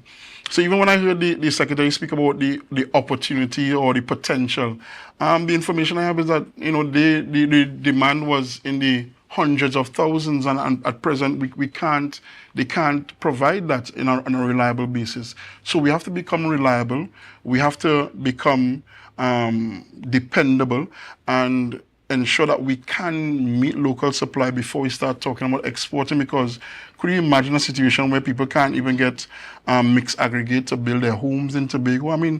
That's scary, and that's why even that collaboration would have been important, because if it is you had the Prime Minister or the Minister of Works, everybody coming on board and say, hey, listen, we have this capacity. And I remember going to a National Infrastructure Development Committee meeting and having to stand up and say those things that Tobago can get the job done. And that's why Tobago became the supplier of TADCO for armored rock for the coastal projects. That's why Tobago was able to we started exporting, because one of the concerns raised was the export from Tobago, the jetty. And so again, there was always an overall plan to ensure that we can meet the needs Tobago, Trinidad, and outside. And as long as we could demonstrate that, right now the plants are failing time and time again because there's improper maintenance.